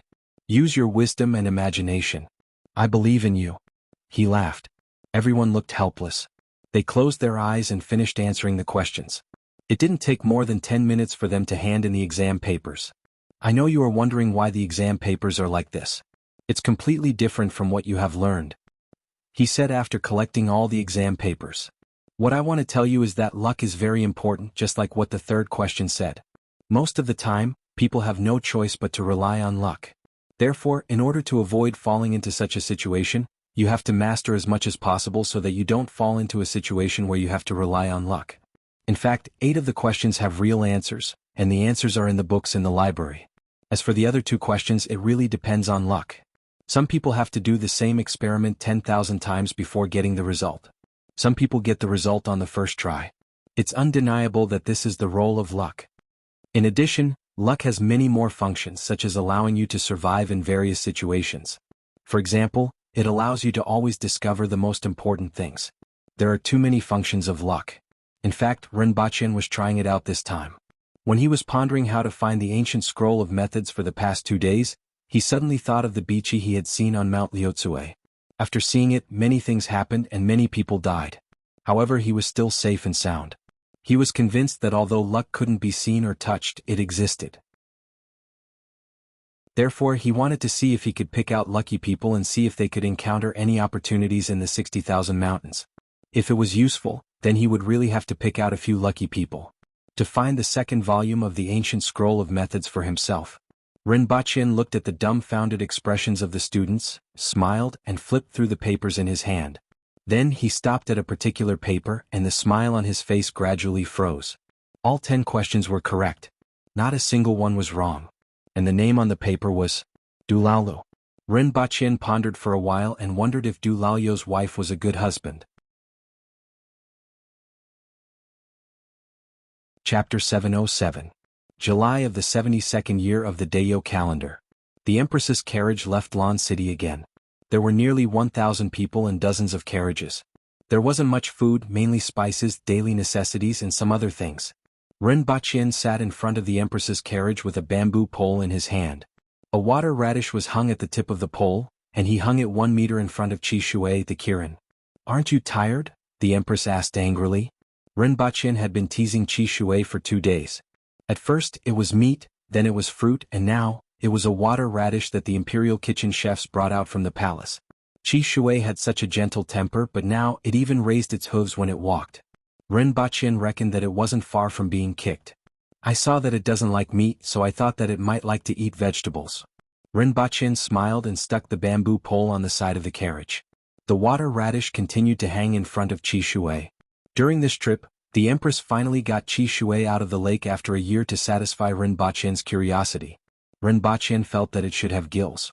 Otherwise, it wouldn't have stayed at the bottom of the lake for so long. Even whales had to come up to the surface to breathe. However, Qi Shui had been underwater for so long that it was about to grow hair. However, after careful observation, Ren Baqin decided to go back and find a rock to press on Darwin's coffin. Ren Baqin returned to the carriage and picked up the second volume of the Ancient Scroll of Methods, to study. He had read it once when he first got it, but the first page exhausted his energy and almost fainted. After this breakthrough, it was much easier to read it again. Although it was still tiring, it was already within a controllable range. The second volume of the Ancient Scroll of Methods recorded two parts, the Nourishment Technique and the Spiritual Cultivation Technique. The Nourishment Technique could be practiced at the earth wheel level and focused on nourishing and strengthening the spirit. The Spiritual Cultivation Technique could only be practiced after the spirit wheel level, so he couldn't see the specific content. The words in this ancient scroll seemed to have a magical power. If one wasn't strong enough, they wouldn't be able to read the contents at all. Even if they flipped to the end of the page, they would feel as if all their energy was sucked into it. Only when one's spirit reached a certain level could they break free from this situation. After reading the contents of the first volume of this book, he felt that it was as he had expected. This set of martial arts focused on the spirit. In other words, his future was very likely to be a mage. The premise was that he could find the second half of the Ancient Scroll of Methods. As for this spiritual cultivation technique, it was based on the perception of the 5 elements when he was cultivating Rui visualization, to visualize the 5 elements and form a 5-element space. Then, through daily visualization, he would strengthen this space bit by bit, and at the same time strengthen his own soul. It sounded easy, like playing Minecraft. However, it was very difficult to actually do it. Over the past few days, Ren Baqin had repeatedly visualized the giant tree with the wood element, the lake with the water element, and the earth with the earth element. However, every time he relaxed a little, the visualizations would collapse and dissipate. He was completely unable to achieve the solidified reality described in the ancient scroll. As a result, Ren Baqin had no choice but to give up on his visualization. Every day he would carefully study and figure out the meaning of every word. The group walked for 7 days straight before stopping at a small city called Suyang City to rest and reorganize. The last time he broke through to the man-wheel level, the time it took for him to travel was reduced from 3 days to 2.5 to 5 days. This time, the time it took for him to break through to the earth wheel level had indeed changed. Now, the shortest time he could travel was 2 days and the longest was 7 days. This made it much easier to arrange his time than before. Ren Baqin finally felt a little more free, and it was much easier to arrange his time. He didn't have to calculate the day of his return all the time, and he felt less pressured. Ren Baqin returned to Earth with the Empress. The Empress went to download a television series while he made arrangements for some martial arts centers. Now that half a year had passed on Earth, the development of the 2 martial arts centers that were overseen by the winged cavalry warriors was much better than he had expected. Even without any advertisements, the small videos that some people secretly shot and circulated within a very small circle had caused an endless stream of people to sign up for the martial arts centers over the past few months. After more than half a year, the total number of disciples in the 2 martial arts centers had exceeded 400. Moreover, most of them were young people from well-to-do families. What surprised him even more was that someone actually contacted him through the martial arts centers and wanted to hire bodyguards. "Brother, look, it's him. I've confirmed it. He's the one who wants to hire bodyguards from our martial arts centers." As soon as Ren Baqin returned to Earth, Ren Wanyin came looking for him and showed him a web page on his phone. "They wanted to contact you directly, but unfortunately you weren't around," Ren Wanyin said with some regret. However, he couldn't hide the excitement in his eyes. Those who could hire bodyguards weren't ordinary people. However, the other party had a higher status and was a well-known tycoon in the country. Ren Baqin usually only saw news about them on the news. Now the other party directly came looking for him. One had to know that their martial arts centers had been established for less than a year, and such a person had already come looking for them. How could this not make him excited? Ren Baqin pondered for a while. This was also one of his goals for establishing a martial arts center. He originally thought that it would take a long time for the world to change for this trend to happen, but he didn't expect it to happen so soon. It could be said that as long as Rinpoche nodded, he could establish a certain level of contact with the other party through this method. Furthermore, with this first person, the reputation of his martial arts center would easily spread to certain circles, and it would be much smoother to develop again. Although Rinpoche had always been very confident in the martial arts centers, this was the trend of the future. However, he didn't care about being more famous. If the bodyguards of the world's tycoons were all disciples from his martial arts center, the influence would be obvious. To put it bluntly, he, who controlled the advancement of those disciples, also indirectly controlled the information and lives of most of the tycoons. Unfortunately, this opportunity came too early. If it was a few years later, the martial arts center might really be able to cultivate a group of man-will experts. However, at present he could only use that group of mountain kids. Rinpoche reckoned that if he really sent the winged cavalry over, even though he would indeed establish a connection with them, this connection would probably be a deadly feud. Other than the Empress, only he could barely command them. If it were anyone else, they would be out of luck. Rinpoche believed in the ability of this group of troublemakers and believed that there was nothing they couldn't mess up. After considering for a full minute, he regretfully rejected the other party's request. It was still too early. "Brother, are you crazy? You actually rejected?" Ren Wanyan asked incredulously. "They naturally came looking for us because we are valuable. What kind of people are we? How strong are we? Don't you understand after such a long time? There will be opportunities for such things in the future, but not now." Rinpoche shook his head. This news was more of a surprise to him. What he was interested in now was how his small martial arts center entered the eyes of the other party. What Rinpoche didn't know was that even without this martial arts center, he had already entered the eyes of some people. After all, the incident with the Wang family had caused quite a stir in some circles. Some people had already noticed him after understanding some of the unknown things inside. Furthermore, although the people that the nation had gathered were secretive, many of them were martial artists from the outside world. Furthermore, they were martial artists with roots in sections. After a few years, it was inevitable that some information would leak out and be discovered by some people. They were indeed tycoons, and in the eyes of ordinary people, they were existences that needed to be looked up to.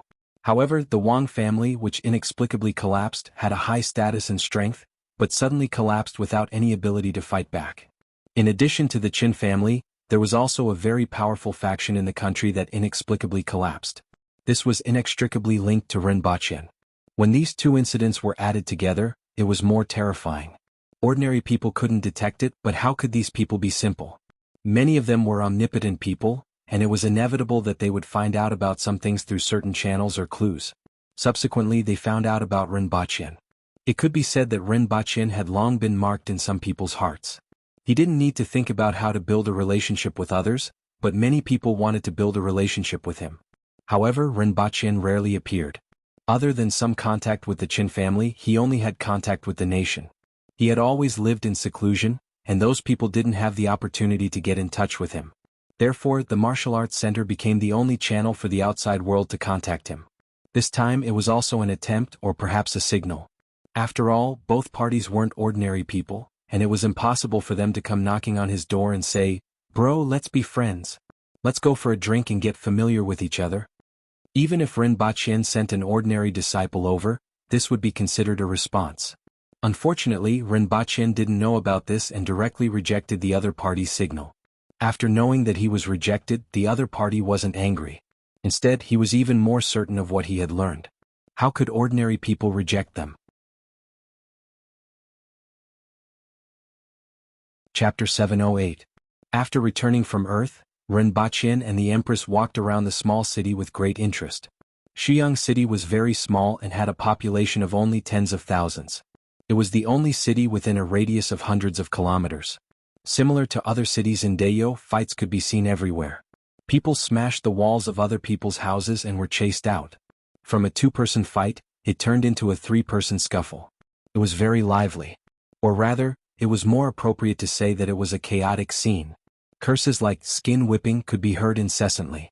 It was said that this was the dialect of a certain village. Rinpoche and the Empress hid their identities and wandered around the city. They even deliberately went to the streets and alleys to read the Lan City Daily that was posted on the bulletin boards to see if anyone was explaining what was written in the newspaper. Although it was called the Lan City Daily, the newspaper had actually spread across more than half of Dayo. Except for the ones in Lan City that were sold, the other places were directly brought by the caravans and posted on the bulletin boards. Rinpoche had already treated this matter as the most basic way to enlighten the people and let them understand the outside world. Therefore he didn't relax at all even though he was losing money. In addition, he also saw two familiar signboards in the city, the Imperial Shop and the Dayo Business Firm. The former mainly sold mirrors, glassware and spices, while the latter was a shop of the Department of Commerce that temporarily sold soap, pumpkins, sweet potatoes and potato seeds as well as wooden chess and gamoku. Rinpoche had to admit that this assistant who recommended himself was indeed very capable. He didn't have to spend too much effort in the Department of Commerce and only needed to control the general direction. The two of them walked around the city for half a day to get a look at the living conditions of the people in the city before setting off again. 5 days later. Your Majesty, that's Mount Liutsue, Rinpoche said as he pointed to a mountain in the distance. The Empress put down the tablet in her hand and stuck her head out to take a look. Mount Liutsue was shaped like a bowl on the ground. It was said that there was a very powerful being in the belly of the mountain. The first emperor entered the belly of the mountain when he was at the Longevity Heaven realm and returned with serious injuries. After recovering, he led many experts to the depths of the 60,000 mountains and was never heard from again. Although it had been many years and the bones of ordinary people would have turned cold, the Empress knew that the being in the belly of the mountain wasn't dead. This was because it had already existed there for thousands of years before the first emperor. It was unlikely that it would die so coincidentally in just a few decades. The Empress had always wanted to go in and see what kind of existence it was. She also wanted to know where the first emperor had gone. As long as he knew where the first emperor had gone, he would be able to find out where the late emperor had gone. The Empress stuck her head out and looked at the mountain from afar. Her eyes flickered with radiance. After a long time, she retracted her gaze and said faintly, "In the future, I will personally go and take a look. Now is not the time. Perhaps we can get a robot to bring a camera in and take a look?" Rinpoche pondered. There's no entrance. The entrance from back then had collapsed long ago. We need to dig an entrance first. If we want to dig an exit, we will have to face it directly. The Empress shook her head. We don't have to get people to dig a hole. Maybe we can find a place to drill a hole like a brine the size of 2 fists. Then we can use a small remote-controlled robot with a camera to enter. The Empress was slightly tempted. If she did this, there was indeed hope for her to see the existence in the belly of the mountain. After thinking for a long time, he said, "It sounds like there's a chance of success. It's a pity that we're in a rush this time. Let's talk about this when we get back." Okay. Rinpoche nodded cheerfully. Looking at the mountain was like running a horse to death. They saw Mount Liutsue at noon, but it was not until the moon came out that they reached it. It was the place where Rinpoche and the others had stopped before entering the iron mine at Mount Liutsue. There was a small forest and a small stream beside it. Rinpoche jumped down from the carriage, stretched, and pointed to the darkness in the distance. He said to the Empress, "That's where I saw the Bichi the last time." It said that misfortune and fortune come hand in hand. The following period of time really did. First, there was an earthquake and I was buried under a house. Then I was attacked by a huge flower eagle. After killing it, I found a cloud crystal in its stomach. After returning to Lan City, I was assassinated. Your Majesty had to bring me across thousands of kilometers to retrieve the antidote. On the way back, I was surrounded and intercepted by Great Xia. Fortunately, as the saying goes, misfortune and fortune come hand in hand. I'm finally safe. Although he had only been here once, he still had a deep impression of this place. It could be said that this was the starting point of a series of events. Later on, even when he was on Earth, he was first invaded by thieves and then forced by the Jin family. Too many things happened during that period of time, and it seemed that all the bad things had been squeezed together. Fortunately, after half a year in Dayo, he was finally able to settle down. Calculating the time he spent in Dayo and on Earth, it added up to about a year. Just one look and he was unlucky for a year.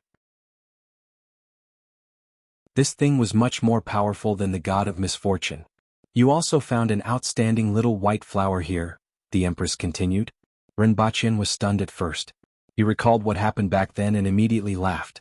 After laughing for a long time, Rinpoche said, "When I saw that flower, I thought of your Majesty and felt that it was very similar." After everyone had dinner, the Empress rested in the carriage. Rinpoche sat in front of the carriage and told her about what happened the last time he was here. Inevitably, the bichi was mentioned again. Last time it was attracted by the milk candy. This time it's so far away that you probably can't see it. Otherwise, I would like to let your majesty see that bichi. It's quite a cute little thing. When the Empress heard what he said, she felt like eating something sweet. She took out a piece of chocolate from the box beside her, tore open the wrapper and stuffed it into her mouth. It's better not to see it. This time I'm just going to see my mother. I don't want too many twists and turns, the Empress said casually. Although she was also very interested in this kind of magical thing. However, the price that she had to pay was too high. That wasn't some kind of mascot. Not only would she not be lucky if she saw it, but she would also be unlucky. Just as the Empress tore open the second piece of chocolate, her gaze suddenly froze, and she struck Rinpoche's side with a backhand. This sudden movement gave Rinpoche a shock. From the corner of his eye, he saw a small thing flipping in the air to avoid this palm strike. Then it landed on the ground, lowered its body, arched its back and bared its teeth with a fierce look. Damn. Rinpoche turned his head and was immediately shocked when he saw this little thing. It looked a little like a fox with a red body and a pair of fleshy wings on its back. The Empress frowned and looked at the little thing with a serious face. This is a bichi? Rinpoche nodded in disbelief. Did this thing have a grudge against him? Previously it was still fine in the mountains, but this time at the foot of the mountains, it actually said that a bichi would arrive in no time? King ran faster than Chow Chow. Why is it here? The Empress's brows were tightly knitted. Just now the two of them were casually chatting and didn't take it seriously. They didn't expect this thing to actually appear. The meaning of this thing gave even the Empress a headache. Chapter 709. Their actions alarmed the surrounding guards. When they saw that there was a small thing in front of the carriage, everyone was surprised and asked, "What is this?" "It looks like a bichi," someone said after carefully identifying it. After all, this thing had a special shape and was easy to identify. Misfortune and fortune come hand in hand. The surrounding guards were in an uproar. This thing was very famous. Even in the 60,000 mountains, it was extremely mysterious. Moreover, the meaning of this thing made everyone's head throb. However, the bichi didn't react at all to the surrounding people. It kept baring its teeth at the Empress, and the hair on its tail stood up. Rinpoche looked at the bichi and then at the Empress with a headache. Why did this thing appear? He hadn't gotten the white rabbit creamy candy today. Only the Empress ate a piece of chocolate. At the thought of this, Rinpoche carefully looked in the direction of the bichi's gaze and then at the carriage. He took out a piece of white rabbit creamy candy and tore it open. Sure enough, the bichi's gaze immediately shifted to him. Like a flame, it drilled into Rinpoche's arms. He felt his vision blur and felt as if he had been kicked in the face. The white rabbit creamy candy in his hand also disappeared. The flame snatched the white rabbit creamy candy and disappeared into the darkness. Even though Rinpoche was an earth wheel expert, he couldn't keep up with the bichi's speed. It seems like this thing was attracted by sweets again. Rinpoche didn't know whether to laugh or cry. How much did this thing like sweets? It was like this time as well. It's not sweets. The Empress shook her head. No. Rinpoche looked at her inquisitively. From now on, everyone must be vigilant, the Empress ordered the guards before speaking to Rinpoche. If it's sweets, there's honey in the mountains. Why would it come here? To it, this kind of candy might not taste better than honey. Plus, the smell of honey is stronger and can travel farther.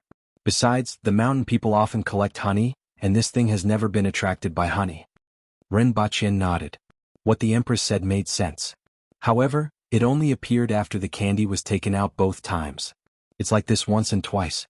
It can't be a coincidence, right? Rinpoche was puzzled. You were there both times? The Empress suddenly said. Rinpoche was taken aback. Your Majesty, what do you mean? It's not necessarily because of the candy.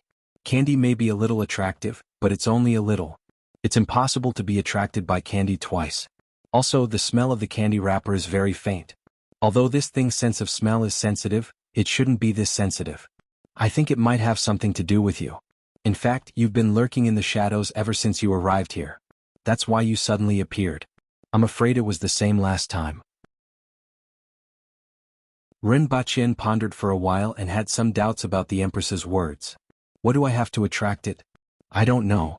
But if you want to know if it's true, it's very simple. Get someone to take the candy and leave now. Tear the paper 5 kilometers away and see if it will appear.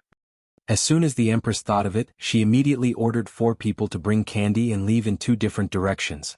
After an hour, the 4 of them returned. "Your Majesty, that thing didn't appear," the 4 of them reported. "As expected." The Empress nodded her head in understanding. She then looked at the 4 of them and asked, "What's going on with your bodies?" Out of the 4 of them, 2 of them were stained with blood and the other 2 had some dust on them. It seemed like they had encountered something. "The 2 of us encountered a pack of wolves." "That's strange. Usually wolves hate themselves for not running fast enough when they see us. They actually dared to surround us today," the 2 people at the back said. Wild beasts were actually very smart and could measure the strength of both sides. Just the murderous aura from their bodies was enough to deter wild beasts from approaching them. However, today was a little different. A rock rolled down from the mountain in front.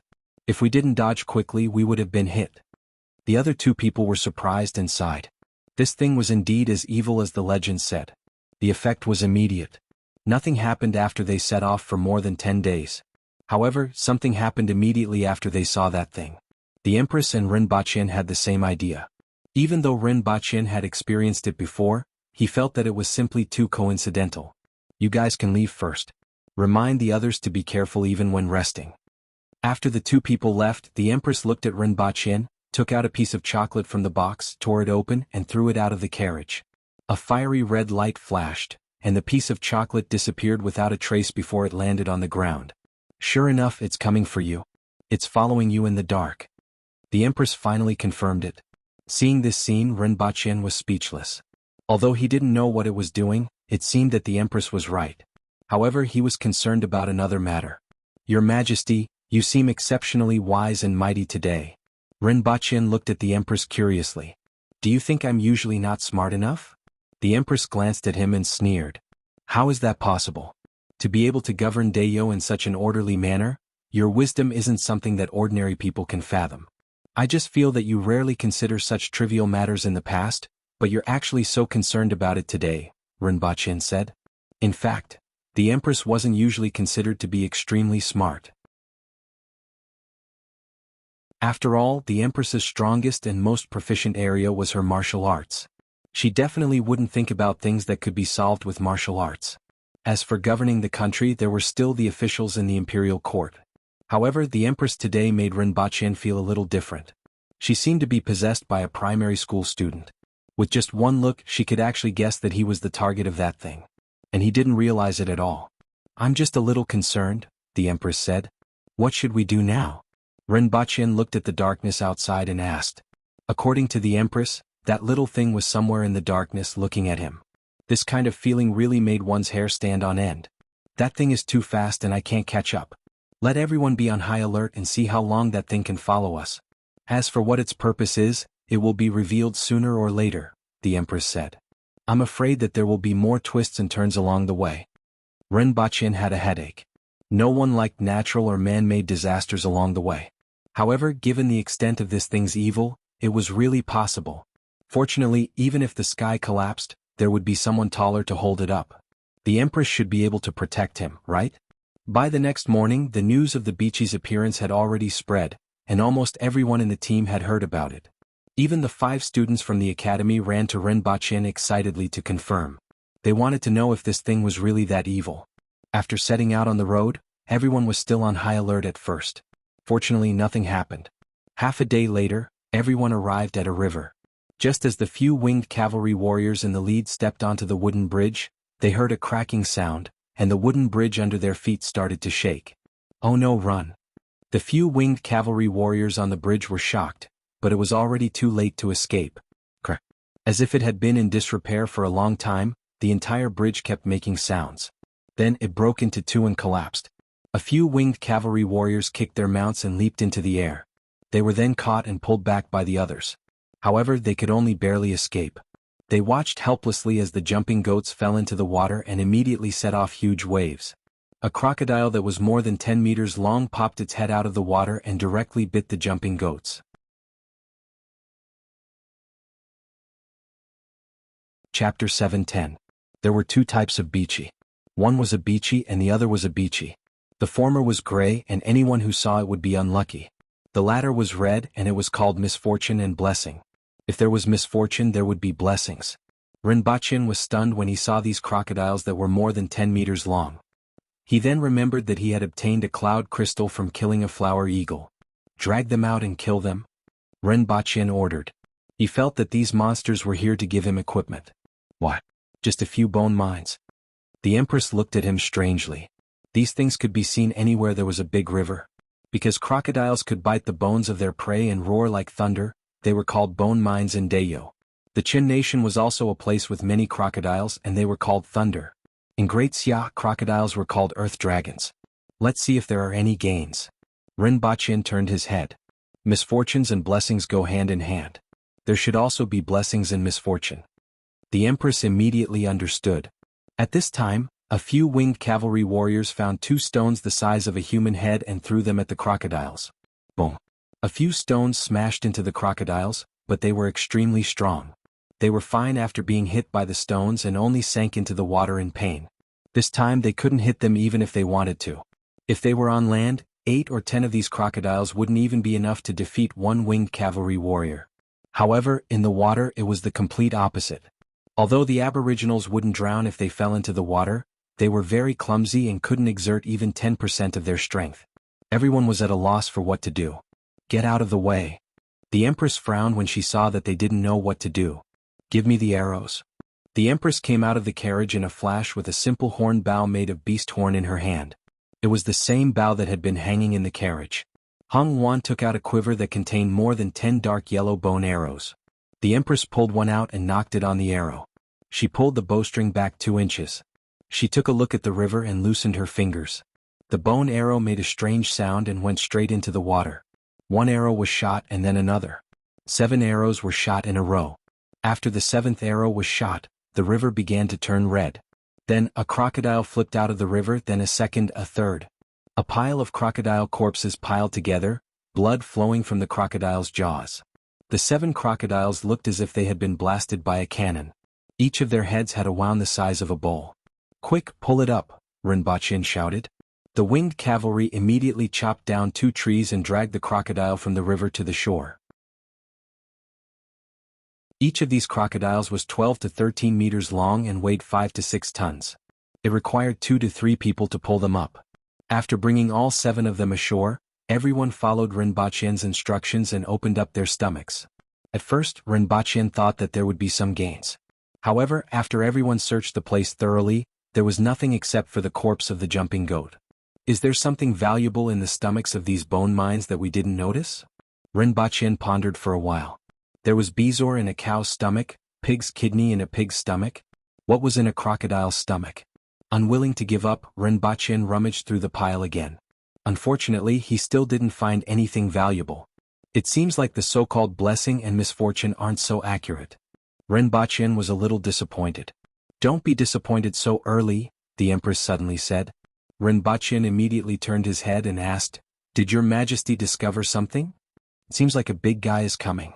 The Empress hooked the bow with her little finger and flicked it, causing the bow to spin in the air. Everyone retreat. The Empress ordered. After the order was passed down, everyone left the riverside. The water churned and a huge tree trunk floated up from the river. A huge crocodile floated up from the river. Its yellow eyes were filled with ferocity as it stared at everyone on the shore.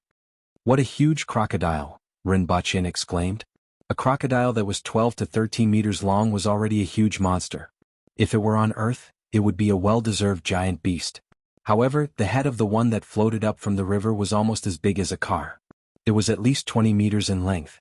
Following which, the huge crocodile's chin swelled up.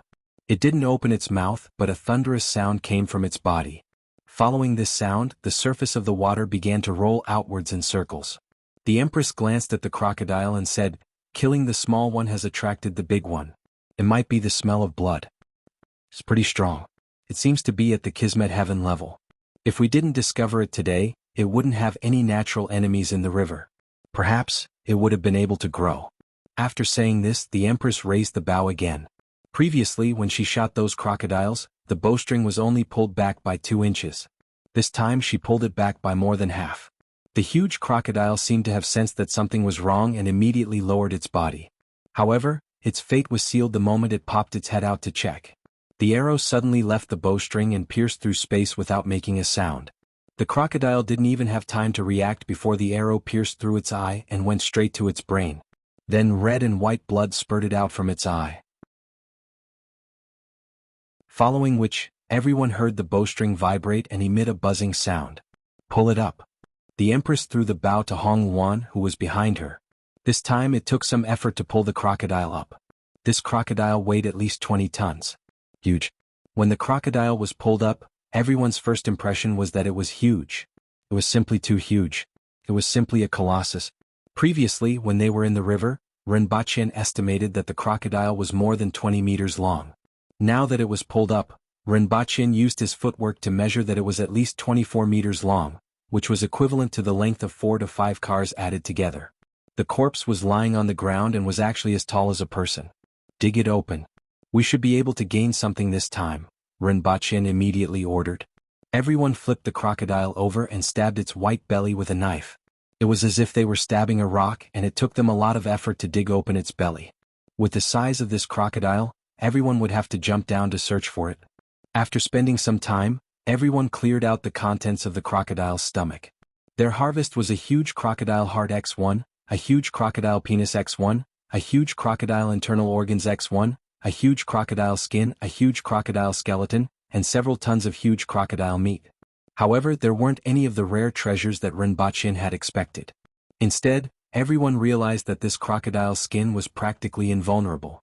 Even the winged cavalry warriors couldn't cut it with their knives. After feeling disappointed, Rinpoche changed his train of thought. This crocodile's skin seemed to be a good harvest and could be used to make armor. As for the other things, there might really be something good. It was just that he knew too little about crocodiles, so he mistook these treasures for trash. Taking a step back, at least they would have dinner for the next few days. Although this crocodile was shot dead by the Empress as soon as it appeared, the Empress also said that this crocodile had the strength of a Kismet heaven expert. Such a powerful beast would be a great supplement even if it was used as food. Although Rinpoche comforted himself this way, he still sent people to look for the crocodile's nest in the vicinity. Perhaps they could find something. Unfortunately, after searching for half a day, they still didn't find anything.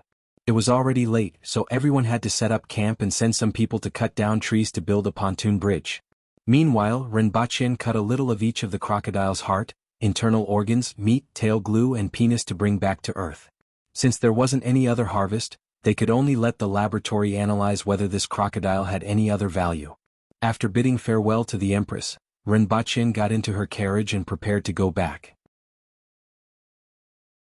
In the past, he was always in his room or in a hidden place. Now that he was outside, he didn't have to be afraid to do so in the Empress's carriage. In fact, Rinpoche wanted to try something else. If the Empress moved the carriage after he left, would he still be in it when he appeared again? After bidding farewell, Rinpoche used his mind, and the surrounding air began to distort. At this moment, the Empress's expression changed. She saw a streak of red light plunge into Rinpoche's chest. In an instant, Rinpoche disappeared. Along with him disappeared was the Empress's carriage, the thick fur that the Empress used as a bed, the table that held the fruit and wine jugs, and the boxes that held the clothes all fell to the ground. Qing Yuan and Hong Yuan were also caught off guard and fell, almost landing face first. The Empress landed in midair and looked at the empty surroundings and the many stunned winged cavalry warriors. Her face was cold and messy in the night wind. Just at this moment, a bolt of lightning split the night sky, followed by a deep rumble of thunder. "Your Majesty." The winged cavalry commander, Gong Zheng, stepped forward with a blank look on his face. He really wanted to ask the Empress where the carriage was. Why was the carriage gone?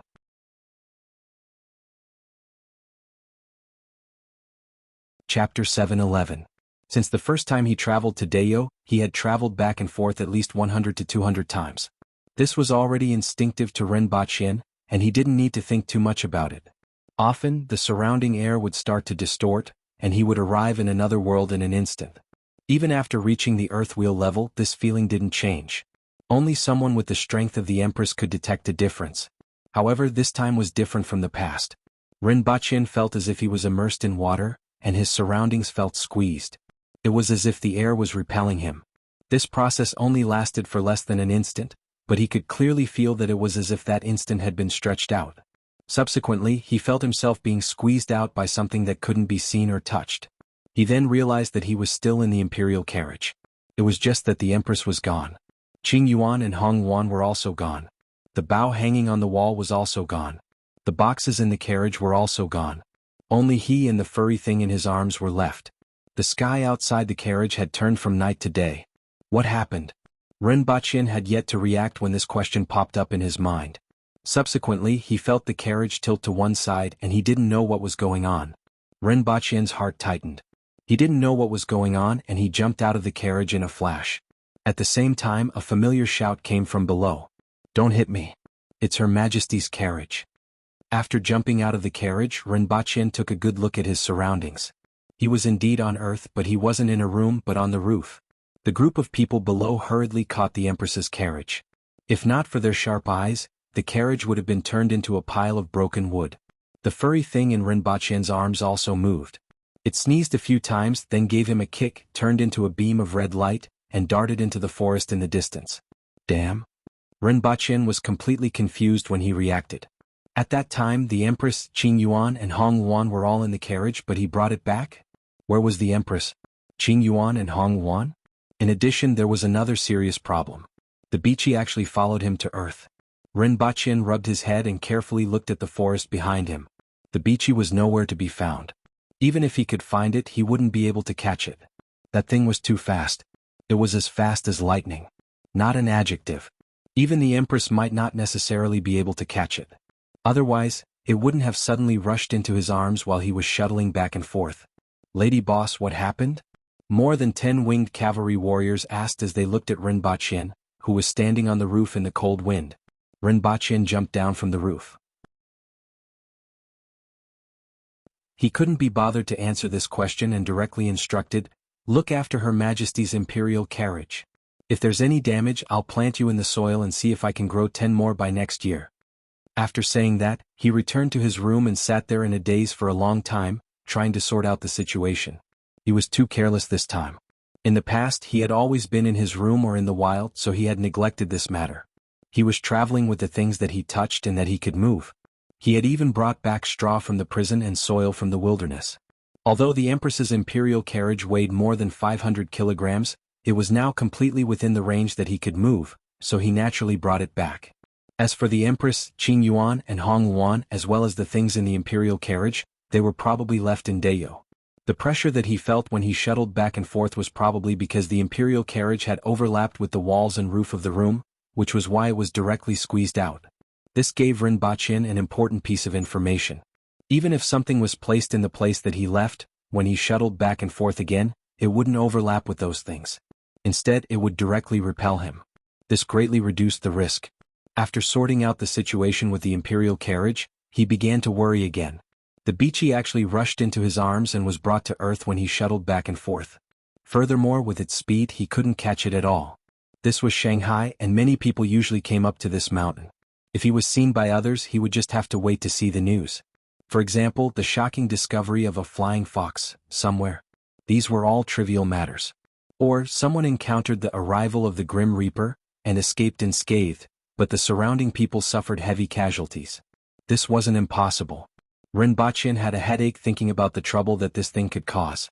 After thinking about it, Ren Baqin felt that he had to think of a way to try. He opened the windows and let the cold wind blow in. At this time, it was early winter in Shanghai again. Ren Baqin found a pile of various desserts, tore open the packaging one by one, and placed them on the bed. The pile was like a small mountain. After waiting for a long time, he didn't see the Bichi appear. Even if it did, Ren Baqin admitted that he couldn't do anything about it. After pondering for a long time, Ren Baqin couldn't think of any good ideas. He simply turned on his computer and went online to search for ways to wait for it to come to him. Soon after, he found something good. Mouseboard. As long as he put the candy on the mouseboard, it would definitely fall for it as long as it came. It didn't matter how fast it was. As long as it stayed on it, it couldn't run away. Of course, an ordinary mouseboard definitely wouldn't work. Although its greatest advantage was its speed, it wouldn't be as weak as a mouse no matter how weak it was in other aspects. It had to be specially made. For example, a metal plate could be smeared with super strong glue. Ren Baqin immediately called Shin Feng and asked her to find a way to get a mouseboard that met his requirements and send it over tomorrow. After that, Ren Baqin ignored the pile of candy in the room, changed his clothes and left. He felt that the little thing might be more easily fooled if he wasn't around. He would let it eat a little today to relax its vigilance and give it a surprise tomorrow. After taking the things that he cut off from the crocodile, Rinpoche called 2 winged cavalry warriors to accompany him to the Messier 87 department. However, halfway through, Rinpoche suddenly felt his body become weightless. Then he and his car fell. In the eyes of onlookers, a sinkhole suddenly appeared on the ground with Rinpoche at the center. Not only Rinpoche but the 2 cars behind him also fell because they were too close. Rinpoche's car was at the bottom. Rinpoche finally experienced what it felt like to fall into a sinkhole at a speed of 60 kilometers per hour. In addition to the free fall, there was also the impact of crashing into the wall of the sinkhole. Then another car directly smashed into his head. A series of events happened, and the sudden changes almost stunned Rinpoche. The airbag directly protruded from the front and firmly pinned Rinpoche to his seat. When Rinpoche tore open the airbag and climbed out of the car, he saw 6 or 7 men and women coming out of the 2 cars behind him. They gave him a strange feeling. In such a situation, an ordinary person would first look at the surrounding situation and think of a way to climb out, right? However, the other party was still dizzy when they climbed out of the car, but the moment they saw Rinpoche, they locked their eyes on him.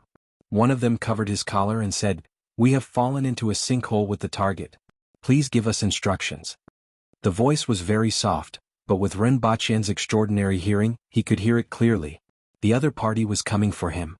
After that, Rinpoche realized why he felt strange. It wasn't just the other party's reaction but also their temperament. Although they looked similar, they weren't Chinese. "Do it." The first sentence was shouted by the other party.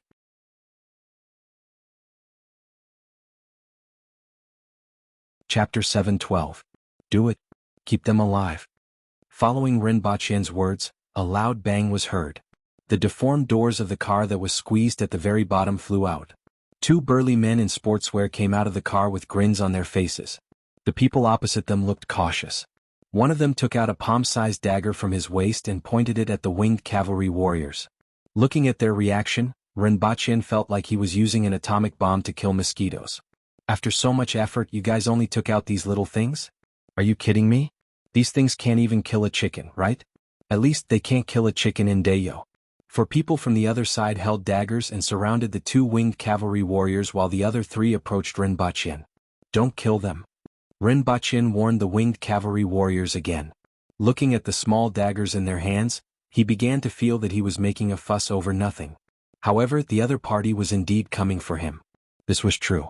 What he didn't understand was why the other party had taken out these small daggers. Did they really think that he was an ordinary person? If he was an ordinary person, the other party wouldn't need to use weapons, right? Rinpoche felt strange and a little funny. He didn't feel nervous at all as he watched the other party approach. Rinpoche could slap them to death with one slap. Even a 40-meter-long broadsword would be useless, let alone a dagger. Then, Rinpoche saw something shoot out from the side of the dagger that the other party was pointing at him. It was very small, very hidden, and most importantly, it was very close at only 2 to 3 meters away. Without thinking, Rinpoche moved forward instead of retreating and inserted himself into the gap between the 3 men. He then kicked one of them in the stomach and punched the other 2 in the chest. The distance was too close.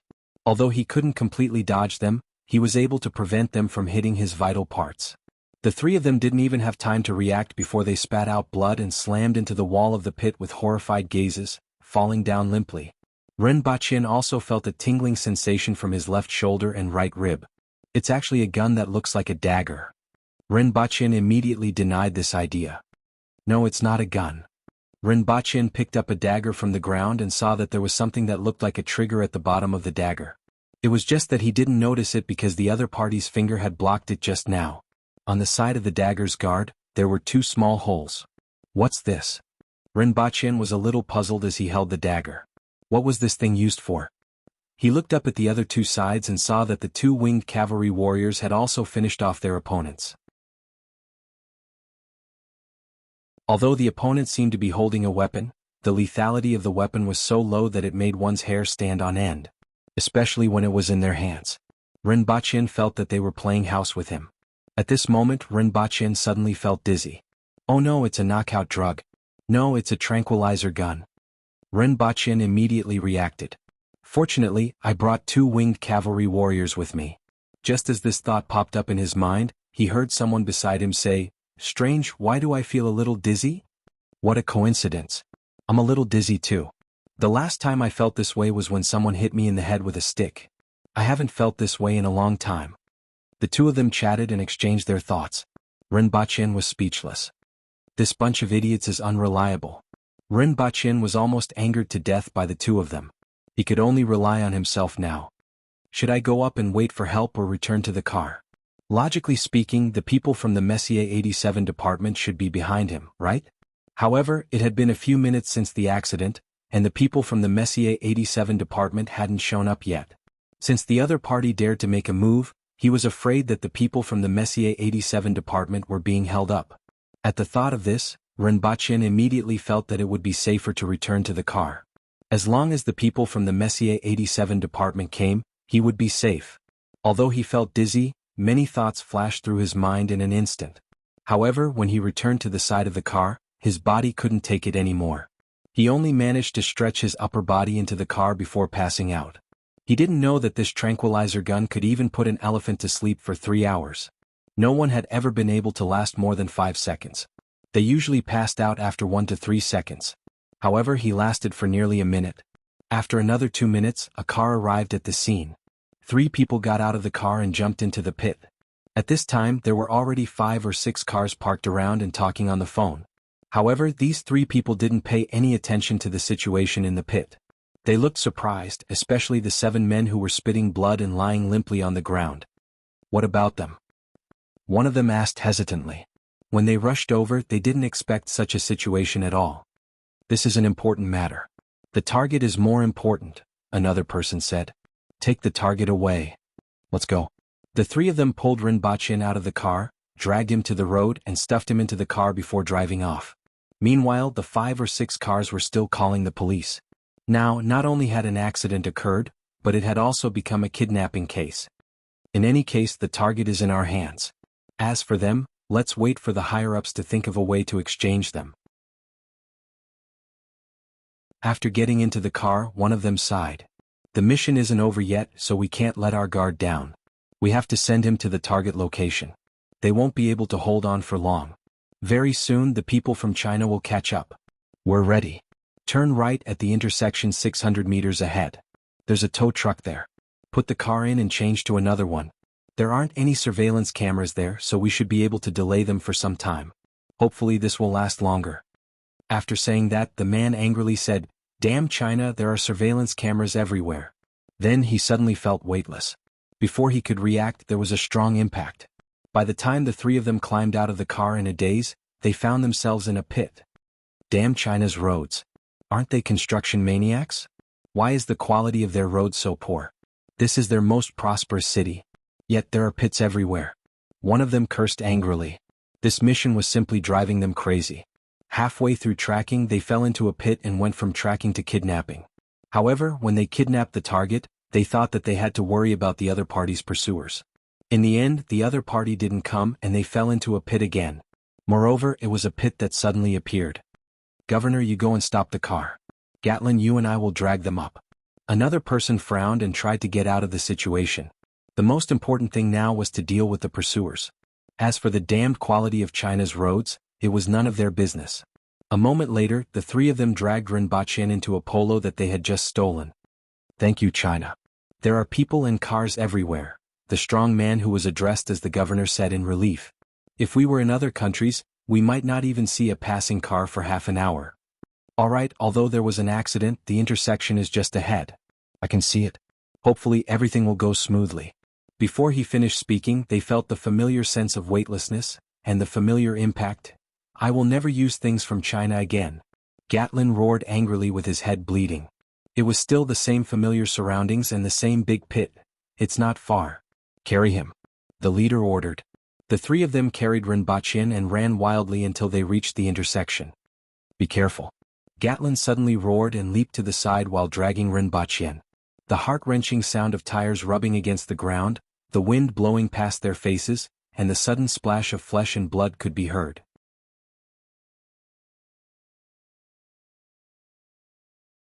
Chapter 7:13.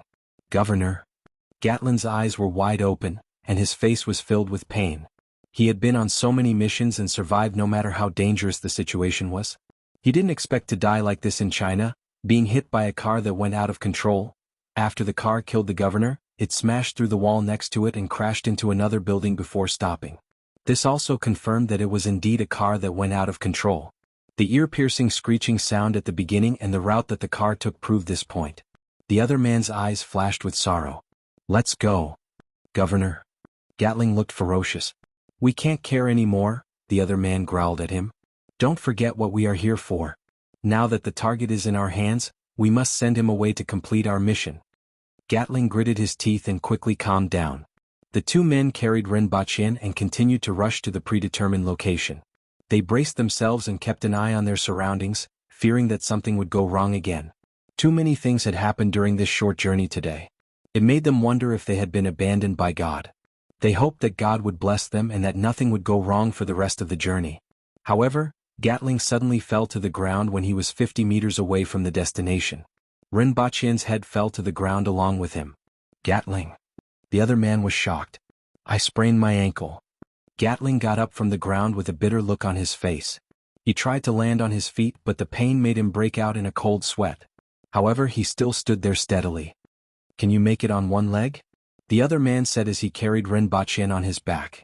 Although he had suffered some injuries when he crashed into the pit, his clothes were soaked with sweat after carrying Rinpoche, who weighed more than 100 kilograms for such a long distance. However, he had no choice now.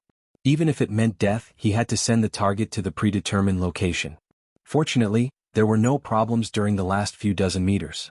A box truck was parked there and there was no one in it. The trunk was originally meant for the previous car, but it was no longer necessary. In front of the truck was a very ordinary Volkswagen Jetta. The two of them stuffed Rinpoche into the trunk and drove toward the beach. The two of them were on tenterhooks as they drove, afraid that they would fall into a pit again. Fortunately, the journey was smooth and they quickly boarded the speedboat. There were two more people waiting and when they saw the two of them coming with their target they quickly set sail. In 20 minutes, they would be able to leave the territorial waters and enter the international waters in 3 hours. They had only sailed for a dozen nautical miles when two corvettes followed them from afar and kept trying to radio them to stop and inspect the ship. However, the speed of the guard boat was much slower than their speedboat, so it didn't take long for them to shake it off. Seeing that the corvette behind them had shrunk to a small dot, the few of them felt relieved. When they turned their heads and saw that Rinpoche was still unconscious, they felt relieved. "Keep an eye on him. I'm afraid this guy is an expert in unarmed combat."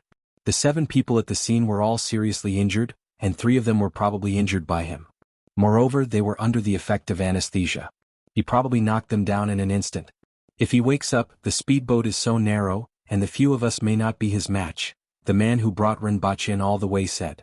"Being tied up so tightly, what can he do even if he wakes up? It's almost time to give him a first aid injection. If an accident happens, we won't be able to account for it. After all, we paid a huge price to catch him." Another person took out a miniature syringe from a box on the boat and prepared to give Rinpoche an injection. This kind of anesthesia was very powerful, but it was also very harmful. Without a first aid injection, the person who was shot could easily die from paralysis. "Can you speak Mandarin? Also, what's in your hand?" At this moment, Rinpoche, who was still thought to be unconscious, suddenly opened his eyes and spoke, giving them a shock. "How is this possible? With this dosage, even an elephant would need to sleep for an hour, and a normal person would need to sleep for at least 6 hours. The few of them were shocked. Calculating the time, it had only been 1.5 hours and he had actually woken up? Rinpoche was tightly tied up. When he opened his eyes, he first looked around. It was very bumpy and he was on the sea. He already knew this before he opened his eyes. There were 4 people near him: a brown-haired white man with a cigarette in his mouth, a blonde white man, a brown-skinned man who looked like a South American, and an East Asian man. The few of them seemed to be shocked. As for his own environment, he was very clear about it. He was tied up tightly and was even mounted on a speedboat. If he was normal, he reckoned that he would be in a prison cell or a laboratory in a few hours. Unfortunately, he wasn't normal to ordinary people. He had too many ways to escape. At worst, he could directly return to Dayo and bring the Empress back. No matter where he was or how many people there were around him, as long as the Empress was around, these people were like raw pork on a chopping board. In this kind of situation, he naturally couldn't feel nervous. "Who are you people? Where are you taking me? What do you want to do?" Ren Baqin asked unhurriedly. Hello, Mr. Ren. You will understand who we are in the future. As for where we are taking you and what we want to do, you will also understand when you reach the place. For your safety, I hope you will be quiet and not move, the blonde white man said in fluent Mandarin. Although the target had already woken up, this surprised him. However, in this kind of situation, it didn't matter even if the target woke up. He was like a fish on a chopping board and couldn't do anything. Surprisingly, Ren Baqin and the other party had the same thoughts when they looked at each other. Ren Baqin pondered for a while and now had two choices. The first was to kill the other party and then drive the speedboat back. However, it was troublesome to be constantly being targeted. As for the second choice, it was to follow the other party to their nest and then wipe them out in one go. After 30 seconds of careful consideration, Ren Baqin made up his mind. Of course, he would choose the first option. The other party was most likely an agent of that Western country. So what if he went to their nest? Could he still kill their president? He reckoned that they would directly lock him up in the laboratory. There were many tricks on Earth that were indeed impossible to guard against. Just like this time, the other party used a dagger with anesthetic bullets, and he was actually defeated by 3 people due to his carelessness. Even if he fought them bare-handed, he could still defeat 100 of them. The most important thing was that he was waiting to get married. How could he have the time to talk nonsense with them? Therefore, Ren Baqin immediately made the most cowardly choice. As for the other party's thoughts, let them be. In any case, the other party would at most give him some trouble. As long as they still wanted the things in his head, they wouldn't kill him. After making up his mind, the rest was easy. Gentlemen, this is China. I hope you can state your intentions. Otherwise, you will be arrested for espionage and kidnapping, Ren Baqin said unhurriedly. Ha ha. Kid, if you can do it. Another East Asian grinned and laughed. He then got up and moved to Ren Baqin's side. He looked at him with a teasing expression and said, Perhaps you should understand your current situation.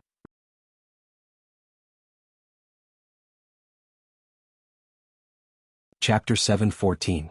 If Ren Baqin hadn't fainted, he would have known this East Asian man's nickname, Gatling. Of course, this did not mean that the other party was like a storm in other aspects, but that his mouth was like Gatling's. Only a few people could calm him down. However, to Ren Baqin, it didn't matter what his name was. He wasn't interested in remembering the names of dead people. Ren Baqin tilted his head and took the initiative to meet Gatling's fist. Crack. The sound of bones breaking could be heard. Ah. Gatling let out a blood-curdling scream. They shivered and even took out their guns. Ren Baqin looked innocent and said, He did it. Damn it, this guy's head is like a rock. Gatling cursed and raised his leg to kick him. Crack. This time, Gatling was holding his hands and feet and screaming. Ren Baqin sneered in his heart. He couldn't beat the Empress, but even if he was tied up like this, he still had 100 ways to make an ordinary person unable to take care of himself for the rest of his life. Only after breaking through to the Earthwheel level would he know how big the gap between an ordinary person and an Earthwheel expert was. Damn it, behave yourself. The South American pointed his gun at Ren Baqin. Or do you want to die? Even a fool would know that Ren Baqin was up to no good. Ren Baqin continued to look innocent. Was it wrong for me to be beaten? I can only say that he is too weak. His soft fists are like tofu.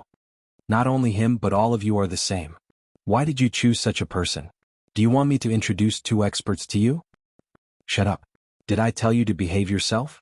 That man looked ferocious. Even though Ren Baqin was tied up tightly, he was still able to shrug his shoulders and keep his mouth shut. You are really stupid. That man scolded Gatling again before returning to his seat. Gatling looked at Ren Baqin with a vicious look in his eyes. His lips kept opening and closing as he cursed silently.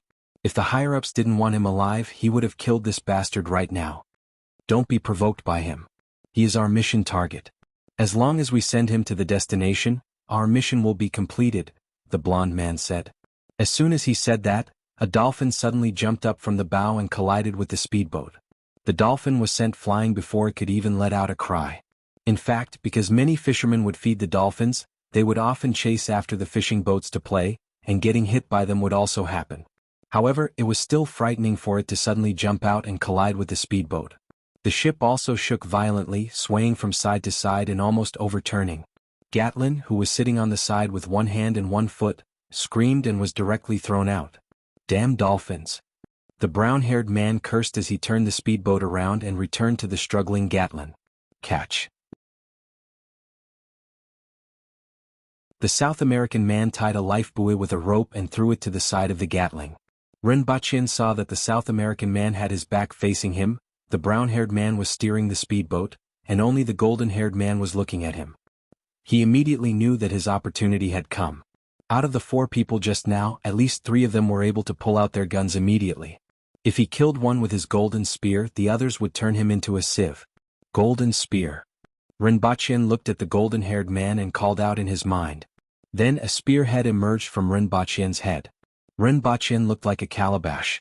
The golden-haired man was stunned when he saw this scene and asked incredulously, "What's this?" "Kill him," Rinpoche ordered in his mind while calling out, "Metal chain, tie up the other person." The golden spear was speechless. It retracted without saying a word. The spearhead retracted, and another metal chain emerged from Rinpoche's head. The first 3 sections were bent like a snake's head, and it looked around before retracting as well. Damn. Rinpoche almost vomited blood. These 2 cowards. It was rare for them to be useful, but they were actually terrified? Terrified at this time? The 2 of you are simply deceiving me. I have worked so hard to raise you for so many years, but now that I need you, you are actually terrified? The golden-haired man rubbed his eyes in disbelief as he saw a spearhead and a metal chain emerge from Rinpoche's head. He stammered, "The Jianghu bang." In his memory the only thing he could think of was the Jianghu bang. Although it didn't look like it. What happened? The other 2 were alarmed by his voice and turned to look. A rod and a metal chain emerged from his head. The golden-haired man said in disbelief. Then, the 2 of them looked at Rinpoche suspiciously and then at the golden-haired man as if they were looking at a fool. A rod and a metal chain emerged from his head? However, to be on the safe side, the South American man still came over to check on Rinpoche. There were no abnormalities. As for the rod and the metal chain, they probably only existed in the golden-haired man's imagination. "Dentist, apply to see a psychiatrist when you go back," the brown-haired man said. "I really saw it," the golden-haired man said anxiously. "You are probably under too much psychological pressure. Recently there have been too many missions and you should take a break. We carried him onto the boat and he didn't have anything on him." Capoeira also just checked him again, the brown-haired man said. "Well, maybe you are right," the golden-haired man said in distress. Even he felt that it was impossible. Maybe it was really an illusion. Gatling was dragged back onto the speedboat, lying on the ground and spitting out a few mouthfuls of water. The torment just now had exhausted him, especially since he was now disabled. "It's time to leave. Those guard boats may still be behind us and we will be caught up if we delay any longer," the brown-haired man said as he started the speedboat. At the same time, he turned his head to look at the sea and frowned. "The blood of that dolphin seems to have attracted sharks. Sit tight." Then the speedboat quickly moved forward. To be honest, everyone was a little worried just now. Although they weren't in China's territorial waters, they were in China's economic waters, and the other party could catch up at any time. Now that the speedboat had set sail again, everyone was finally relieved. However, before they could sail for more than 3 nautical miles, they felt the hull shake again, and the entire boat flew out of the water. Everyone quickly held on to the places around them that they could hold on to, and Rinpoche happened to be stuck in his seat. Just now, the bottom of the boat had directly hit the upper part of a whale shark, directly breaking it open, and the speedboat was directly sent flying. "Ah!" Gatling's trembling voice came from the air, and they saw him being thrown out again. The few people on the boat had just calmed down from the shock, and their faces darkened when they found out that he had been thrown out again. Why was it another collision? How could they collide twice in such a huge sea? And why was it you again? How could you fall down twice in such a short time? The brown-haired man had no choice but to turn the speedboat around to pick up Gatling again. The golden-haired man, who was called Dentist, suddenly said to Rinpoche, "You are loved by God." What? Rinpoche didn't hear clearly what the other party said. Dentist, on the other hand, had a bitter look on his face as he drew a cross on himself. After catching the target today, he finally understood one thing when he linked the series of events together. There were really people in this world who were loved by God. For example, this person in front of him. Since the beginning of the operation, not a single place had been smooth. They had been affected by all kinds of accidents from the beginning to the end.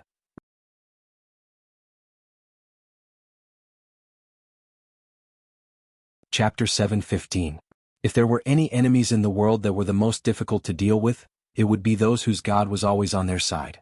You could defeat a strong person or a smart person, but you couldn't defeat a person who was wrapped in luck. Because they would always turn danger into safety. And everything you did would become a wedding dress in the end. Just like the protagonists in those novels.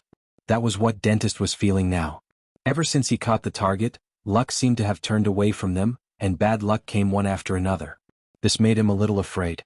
He had undergone a long period of rigorous training, but it didn't allow him to defeat people who were shrouded in the gaze of God.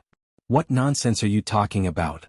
The brown-haired man scolded in a low voice as he drove the speedboat around the sea to pick up Gatling. You didn't see what I experienced? You don't know how it felt when a sinkhole suddenly appeared on the road several times in a row. You also don't know how I felt when I saw the governor being hit by an out-of-control car. Look, Gatling has fallen into the sea twice now. What? So many coincidences? Dentist's face twitched as he shouted. Yes, they are coincidences. We will complete the mission soon, the brown-haired man said matter-of-factly. Ha! Do you believe that such coincidences will happen again? Dentist roared angrily. We'll talk about it when the time comes, the brown-haired man said indifferently. Then he looked at the sea and his expression changed dramatically. Oh no. The South American man called Capoeira noticed it earlier than him, and his expression was even worse. They saw Gatling's face full of terror, shouting something and struggling non-stop. The seawater around him seemed to be boiling as if it was stirred by something. The culprit of all this was the dorsal fin that occasionally appeared on the surface of the sea. It was a shark. Hurry up. Hurry up. Capoeira kept urging. The speed of the speedboat was very fast, 60 knots per hour. However, it was precisely because of its fast speed that it had thrown Gatling too far away. It would take at least 3 minutes to go around in a big circle to get back. These 3 minutes had decided Gatling's life and death. When they rushed back, several sharks were taking turns to attack Gatling. Like a cavalry charge, they repeatedly charged at him. Blood dyed the seawater red. Gatlings and the whale sharks. Catch it, come up. Capoeira threw the swimming ring over. The swimming ring landed in front of Gatling, but Gatling stretched out his hand, but he had no strength at all. In the end, he could only shake it helplessly and was dragged into the water by a shark. D***eminit, D***eminit, D***emin starred. Capoeira kept shooting at the sea with his gun, his eyes bloodshot. Although Gatling wasn't likable, he shouldn't die here at this time. Complete the mission. Do you really think we can complete the mission safely? The governor and Gatling are finished. Dentist seemed to be laughing and crying at the same time. What nonsense are you talking about? If you keep babbling, I'll kill you first. Now shut up and sit down. When you get back, you can apply for your resignation. The brown-haired man cursed loudly. Rinpoche looked at the dentist in amusement. This guy was actually frightened by his own imagination? Unfortunately, he was not loved by God. It was more accurate to say that he was the god of misfortune. As for these fellows, they could be considered as fish in the moat. However, he was exceptionally happy to see the miserable state of these people. His only hope was that nothing would happen to this boat. He had just returned and would have to stay for at least a day and a half before he could go back. If anything happened to this boat, he would be in trouble along with it. The problem now was how to untie this rope. Damn it, these people were quite professional in tying him up. His hands were tied behind his back, and his thumbs were locked together. He couldn't exert any strength at all. His arms and legs were also tightly tied up with nylon ropes that were as thick as a thumb. Golden Spear, cut the rope behind me, Rinpoche said in his mind. Although these two scammers had angered him to death, he could only rely on them now. Then he felt his two thumbs loosen. Rinpoche heaved a sigh of relief and thought to himself, fortunately, I'm not fooled this time. Also, the rope on my arms and legs. Rinpoche almost didn't feel any sharp blade cutting the rope, and the rope was directly loosened. The change in the rope was immediately noticed by Capoeira, who took out his gun and aimed at Rinpoche. Rinpoche put his palm on the ground, bounced up, and stepped on Capoeira's head. The entire boat sank and the South American man's neck was stepped into his chest. He died instantly. This change was so sudden that the other two people couldn't react at all. They saw Capoeira suddenly become shorter, and there was an extra person on top of his head. The brown-haired man was about to pick up the gun beside him when Rinpoche appeared beside him as if he had teleported and stepped on his palm. Ah! The brown-haired man let out a miserable howl. His entire palm was crushed by this stomp. Rinpoche opened his fingers and lifted him up by his head.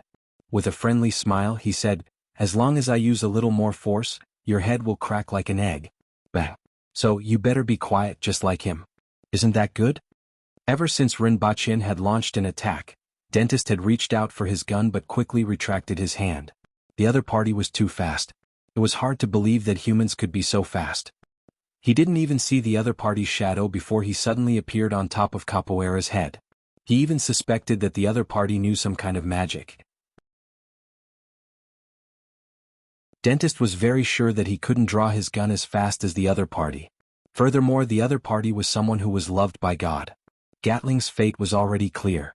He had already boarded the boat, but he died in such a ridiculous manner. This made him feel fear from the bottom of his heart. Ren Baqin saw the fear in the brown-haired man's eyes, gently placed him back in his seat, and even stroked his head as if he was comforting a pet. Now that we are going to the rendezvous point, where are you taking me? Ren Baqin suddenly changed his mind because he remembered something. This incident had exposed a major weakness of him and the winged cavalry. It was this kind of concealed weapon that made it easy for him to fall into their trap when he was careless. If he went back now and said that he had these people under control after waking up? However, this would also confirm this weakness that could be easily targeted and looked down upon. It would be better to put on a show and make people think that he was deliberately captured in order to catch the people behind the scenes and give them a deep revenge. This would also be in line with the image that he had been trying to create. The brown-haired man immediately fell into a dilemma. If he refused, he would definitely die and fail the mission. If he agreed, he would become a traitor to the country. However, there were so many people there and they might be able to capture him again. If that was the case, he would be able to atone for his crimes. In China's words, this was called beating someone at their own game. I got it, the brown-haired man said as he folded his right hand. There's a submarine waiting in front, and it will send you to the base.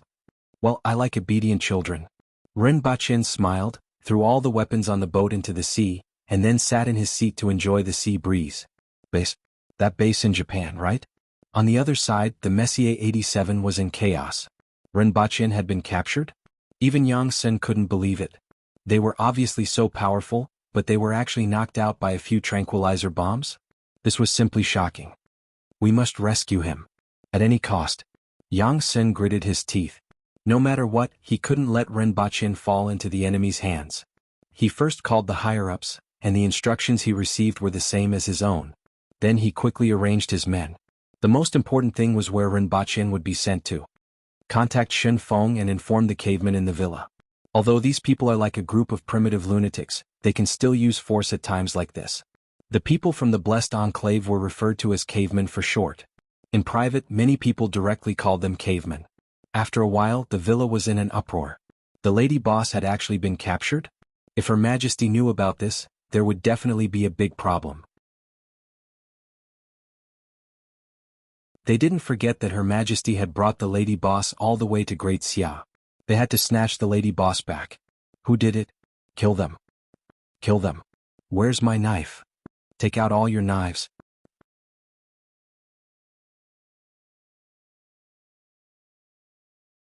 Chapter 7:16.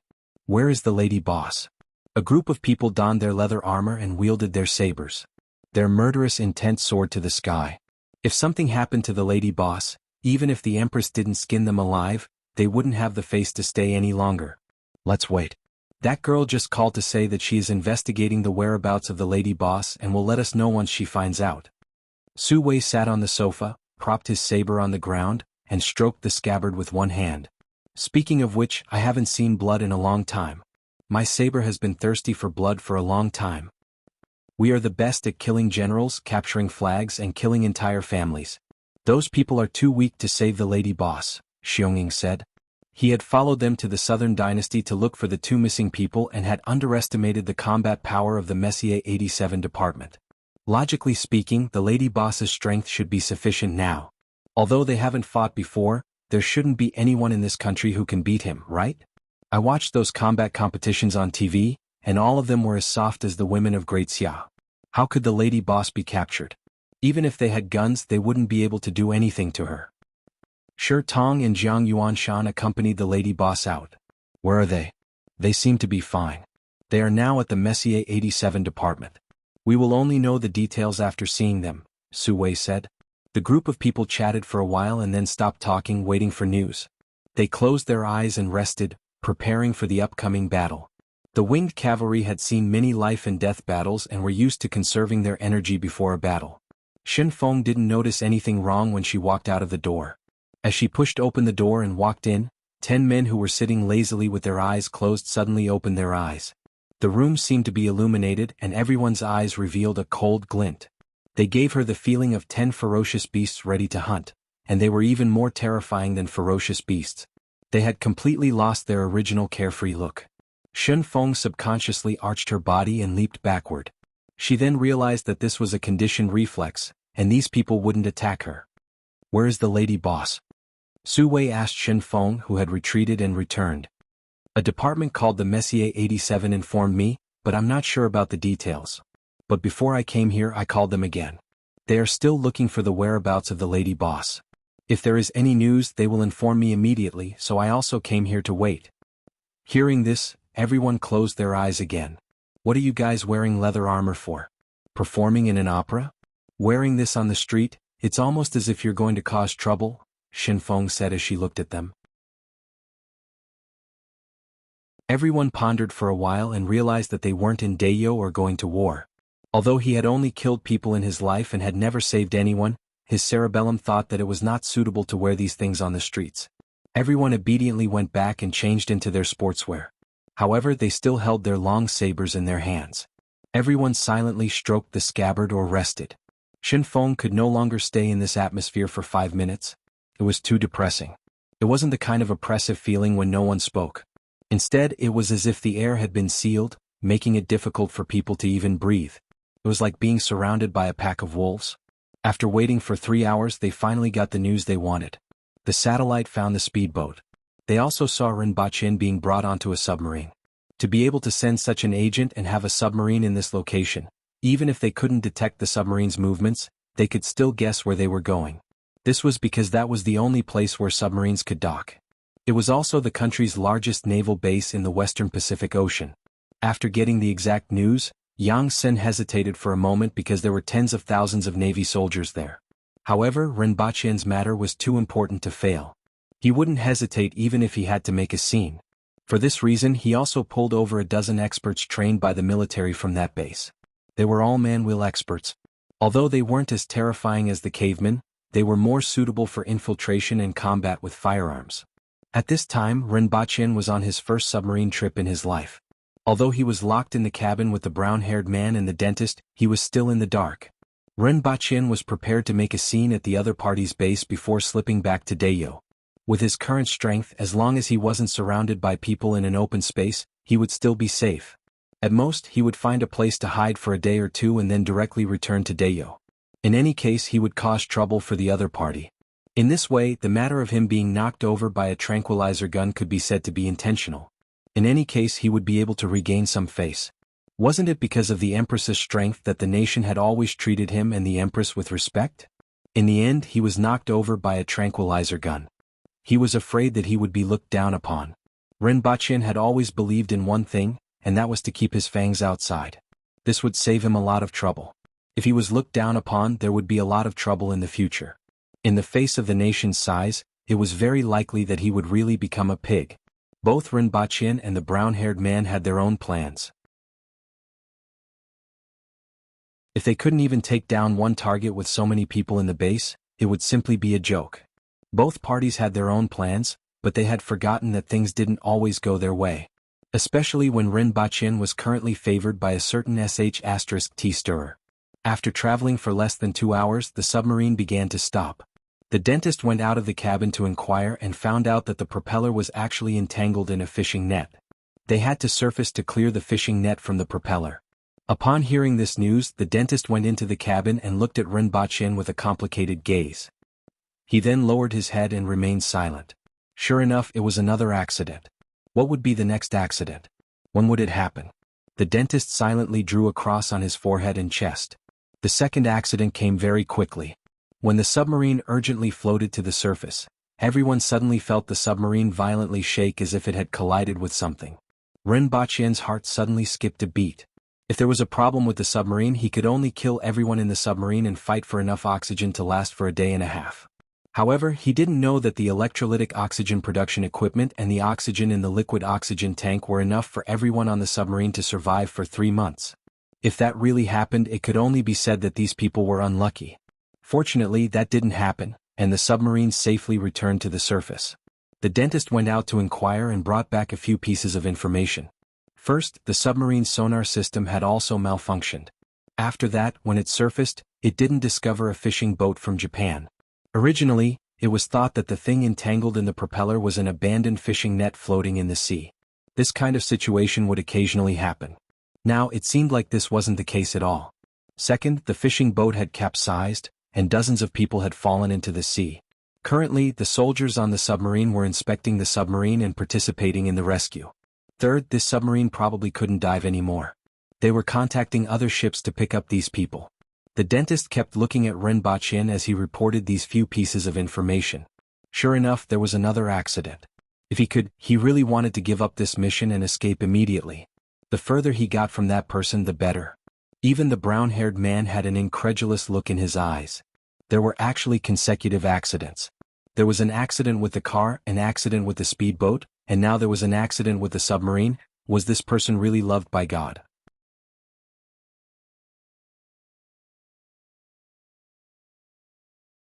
Chapter 7:17. Sitting in the submarine, Ren Baqin felt helpless. Why was it so difficult for him to do something? It wasn't easy for him to make up his mind to wreak havoc at the enemy's base, but something happened to the submarine. He should really dissect the beachy to see what it was made of. If he could figure it out, he would probably be able to develop a weapon based on the law of causality. This level of misfortune was comparable to that of the god of misfortune. He felt that it was stronger than the last time he saw it. Although there were earthquakes, collapsing houses, being attacked by eagles, and being assassinated, it wasn't as frequent as this time. Driving a car into a pit, a speedboat collided with a shark, and now a submarine collided with a fishing boat. This journey could no longer be described as full of disasters. Ren Baqin felt that if he were to obediently stay at their base for a month, wouldn't their base become a wasteland? Ren Baqin's current mood was as if he had prepared for a long time and was full of anticipation while taking advantage of a few days of vacation to travel, only to have a problem with his transportation. He was full of resentment. After waiting in the cabin for 2 hours, the sky began to darken, and the waves began to get bigger. Wave after wave hit the submarine, causing it to shake violently. Following that, bean-sized raindrops came crashing down. Ren Baqin listened to the sound of the raindrops hitting the steel and thought that it was fortunate that this was a submarine. If it were any other boat, he would really be worried that it would be capsized by the waves. There was no worst-case scenario in today's situation, only worse. The brown-haired man and dentist were also deeply worried. At this time, there were noises coming from outside. After the captain contacted the base, he finally allowed the fishermen to enter the submarine, but they were limited to a small area. The fishing boat had already sunk to the bottom of the sea. Following that, the submarine began to dive to avoid the storm and big waves on the sea. The storm on the sea came and went quickly. 2 hours later, the sky cleared up after the rain, and a 30-meter-long transport helicopter appeared in the sky. When Ren Baqin and the other 2 people moved into the helicopter, there was already a team of armed soldiers inside. 9 people made up a combat team. Although there were 9 people in the cabin, more than half of the space was empty. Seeing the soldiers in the cabin, the brown-haired man hesitated. After weighing the risk of fighting with Ren Baqin in the plane, he gave up the idea. After greeting the other party and exchanging a few words, the 2 of them sandwiched Ren Baqin in the middle of the cabin and sat him down like real criminals. "Hey, you didn't say anything strange because I can't understand it, right?" Ren Baqin smiled from ear to ear. "There's no need," the brown-haired man said. "I don't plan on dying with you here. I'm not ready to die for my country." "Very good." Ren Baqin smiled. The soldiers around them looked at them in confusion, not knowing what they were talking about. However, their mission was to send these 3 people to the base, and they couldn't be bothered with anything else. After a while, Ren Baqin started to feel strange because the helicopter wasn't flying east but south. If they flew east, they would reach the largest naval base in East Asia. His original destination was also there. Flying south could only mean Wuxia's base. It was the largest base for helicopters and amphibious ships. Not far from it was the Zhongseng base, which had the most land forces stationed there. Along the way, Ren Baqin experienced a close air refueling and took another 2 hours to land slowly. Unfortunately, he could only see the sea from where he was and couldn't see the full view of the base. Ren Baqin clenched his fists and felt a little nervous. After all, it was unthinkable for an average person to create havoc in a military base with tens of thousands of soldiers. In the eyes of people like Ren Baqin who grew up on Earth, the strong military power of the military base was deeply rooted. Ren Baqin felt that he was too arrogant to have such a crazy plan. However, he also wanted to see how far he could go. In any case, he could just raise his hands and surrender if he couldn't win. After the helicopter vibrated for a while, it steadily landed on the ground. The soldiers stood up and said to the three of them, "You can go down now." The brown-haired man and the dentist once again sandwiched Ren Baqin as he got off the helicopter. Before Ren Baqin even got off, he saw a team of soldiers with loaded guns waiting below. Including the team behind, there were 4 combat teams with more than 30 people. For an ordinary person, even if this number was divided by 10, it would be enough. Most importantly, this was an empty field surrounded by lawns and barbed wire. Not far away was the dock, where a warship and some amphibious ships were parked. Soldiers could be seen everywhere, and there were soldiers standing guard everywhere. There were also forklifts coming and going, and a large number of wooden boxes piled up on the side. In fact, during this period of time, a fleet was conducting an exercise here, and this base was providing logistics for this exercise. The timing of this operation and this exercise couldn't be said to be unrelated. It was just that Ren Baqin's whereabouts were erratic. If he had been a few days late, the fleet would have returned, and the deterrent force of this fleet would have been reduced. However, Ren Baqin just happened to appear at this time, which made the other party overjoyed. Major Wallace. Your plane can't depart for another 6 hours. Before that, follow me." A white man came over and saluted. Seeing this, the brown-haired man didn't hesitate anymore. He suddenly broke into a run and shouted, "Be careful, catch him." Many of the soldiers were stunned. Wasn't he already here? However, they only froze for a moment before they reacted and took out their weapons one after another. Ren Baqin had arrived at his destination. Ignoring the brown-haired man, he leaped up and pounced on Major Wallace in front of him. He was like a ferocious tiger coming down the mountain. The major immediately felt as if a huge tiger was pouncing on him with a fishy wind. When a tiger hunted, it could pounce 7 to 8 meters away. If it ran or pounced from above, the distance could be even further. Coupled with the tiger's weight and strength of more than 1,000 kilograms, humans had almost no ability to resist. Although Ren Baqin's physique couldn't compare to that of a tiger, his pounce was more swift and fierce. He covered a distance of more than 10 meters in an instant. This was a move of the military fist of death, which was specially used to pounce into the enemy's formation. With one strike, the target would be split in half, and the next move would be a sweep with the saber. With a single sweep, he could clear out an empty space. Only the aboriginals would use such a bold and ferocious move. Although Ren Baqin didn't have a saber in his hand, that pounce carried the force of 1,000 kilograms. Like a smashed watermelon, red and white matter flew in all directions. Ren Baqin then grabbed the corpse that hadn't fallen and swept it horizontally, sending 5 or 6 soldiers who were taking out their weapons flying. He then threw the corpse at the soldiers behind him and rushed into the crowd in front of him without looking back. One had to know that these soldiers were from the special forces and were ranked highly in the world. However, in the face of Ren Baqin's sudden burst of strength, they had almost no power to resist. In the blink of an eye, 5 or 6 of them were sent flying by his kicks or collisions. Their internal organs and blood sprayed out in the air, and it was obvious that they wouldn't survive after falling to the ground. The brown-haired man and the group of soldiers who escorted him were dumbfounded. 5 seconds. In just 5 seconds, Ren Baqin had already pounced on the crowd and started a massacre. More than 10 people had lost their fighting strength. Half of the soldiers behind him were sent flying by the corpse. The rest had just unlocked the safety and placed their guns on their shoulders to take aim. However, they couldn't capture Ren Baqin's movements at all. Especially now that he was massacring the group of soldiers, with his speed, it would be difficult for those people to even think of escaping. This scene sent a chill down everyone's spine. Were they really facing a human?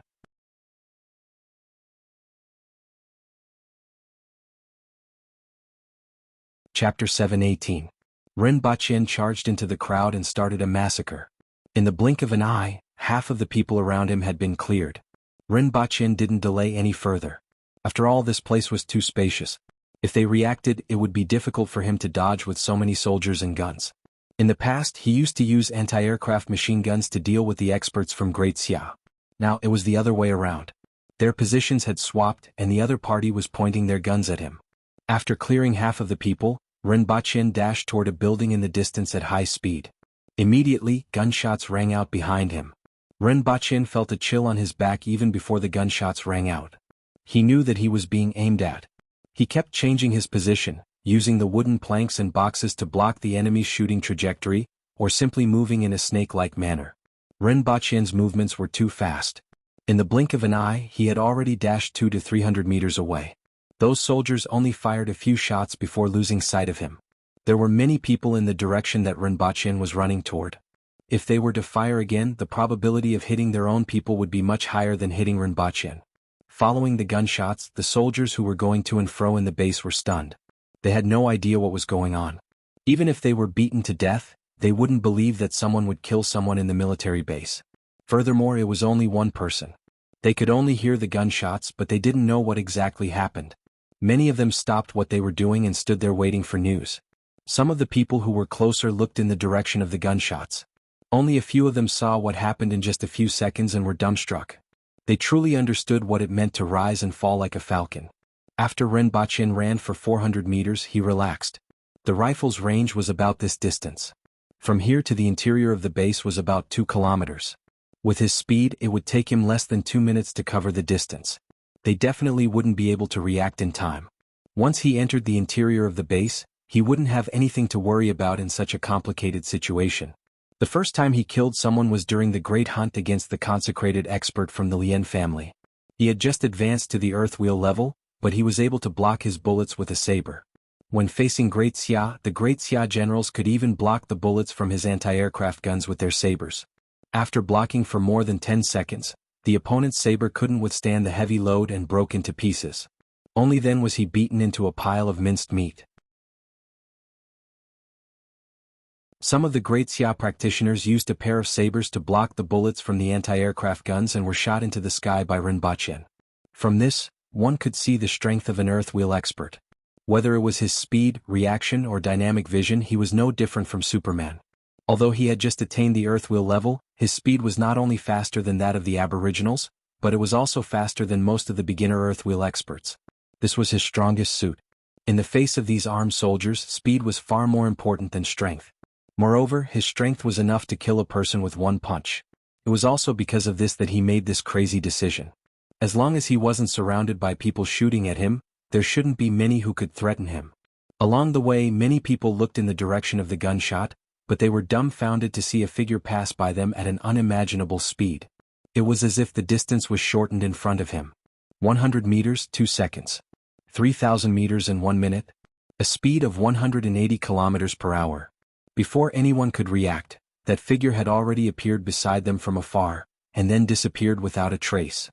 Ren Baqin took less than a minute to arrive in front of a building and went in. Who? After entering the building, Ren Baqin finally stopped and gasped for breath. This speed was also a great burden for him. At this moment, the 2 guards in front of the main door reacted. They looked at each other in disbelief, shouted for their surroundings and rushed in with their guns. This was a building that had been around for many years. After entering, there was only a small hall and 2 corridors that extended to both sides. Directly opposite the main door was a staircase.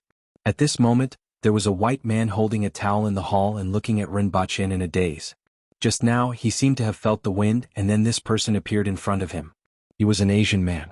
He wasn't considered tall, but he was very strong. It was very rare for an Asian to appear here. Although this base was shared with the Japan Self-Defense Forces, Japan occupied less than 20% of the area and wasn't in this area. Why would an Asian man come here? Who are you? Why are you here? This isn't a place you should be. The other party spoke in English, and Ren Baqin could only understand the first sentence. Who are you? However, the other party didn't seem to have a good attitude. I am your grandpa. Ren Baqin panted heavily, wiped the perspiration off his forehead, took a step forward and landed a punch on the man's chest. The man felt as if he had been hit by a car, and even his internal organs spilled out. The 2 guards in front of the door saw this scene as soon as they rushed in. Without saying anything, they raised their guns and aimed at Ren Baqin. As a result, they realized that the person in front of them was gone. Not good. This thought emerged in the minds of the 2 guards, but it was too late. Ren Baqin directly grabbed the back of their heads and pressed them to the ground. Leaving the 3 corpses behind, Ren Baqin first went up to the 2nd floor. Then he leaned against the staircase railing and rested for half a minute. At the same time he looked around. The corridors on both sides were filled with rooms, and there was almost no one in sight. Rinpoche pushed open a room. Inside was a bed with a few pairs of shoes and a television hanging on the wall. It looked like a dormitory. The few rooms he pushed open were the same. Rinpoche heard the noise coming from downstairs. The two guards shouted when they came in just now, and it seemed that other people had arrived. Rinpoche directly pushed open the window and jumped down. Behind him was a row of small buildings. He went straight into one of the rooms and saw a middle-aged white man sitting at a table looking at something. When he heard Rinpoche's voice, he raised his head and was obviously stunned for a moment. He wanted to speak, but Rinpoche didn't wait for him to speak and said, "I'm your uncle." With a leap, he stepped on the top of that person's head and gently landed on the ground. Looking at the military rank on the corpse's clothes, he was actually a lieutenant. Going up the stairs to the second floor, there was a row of cabinets that contained all kinds of medicine. Next to a table and chair there were 2 first aid kits. Further inside were 2 beds. It seemed that the person just now was a military doctor. Rinpoche first opened the window and listened to the sounds outside. Then he sat on the bed to rest and think about his next move. Since he was prepared to make a big fuss, he definitely wasn't here to kill a few people. Just now he saw a lot of parking aprons and runways. Behind the runways was a hangar, which was a good target. There were also those warships at the port. It would be even better if there were some ammunition depots. Before that, he had 2 things to do. One of them was to replenish his food supply. After all, the cultivation system in that world wasn't like the legendary cultivation system of Immortality. Instead, everything was based on the amount of food one could eat. A battle consumed a lot of energy, and this energy was replenished by a lot of food. One couldn't fight on an empty stomach. Rinpoche was already feeling hungry now. Another thing was that he was still lacking a weapon. Golden spear, metal chain. Rinpoche called out in his mind. The metal chain emerged from the top of Rinpoche's head, bent downward and reached in front of his eyes. As for the golden spear, it didn't react at all. The 2 of you have been living here for so long, and it's time for you to pay your rent. From now on, the 2 of you must be used by me. Otherwise, don't think that I can't deal with the 2 of you now.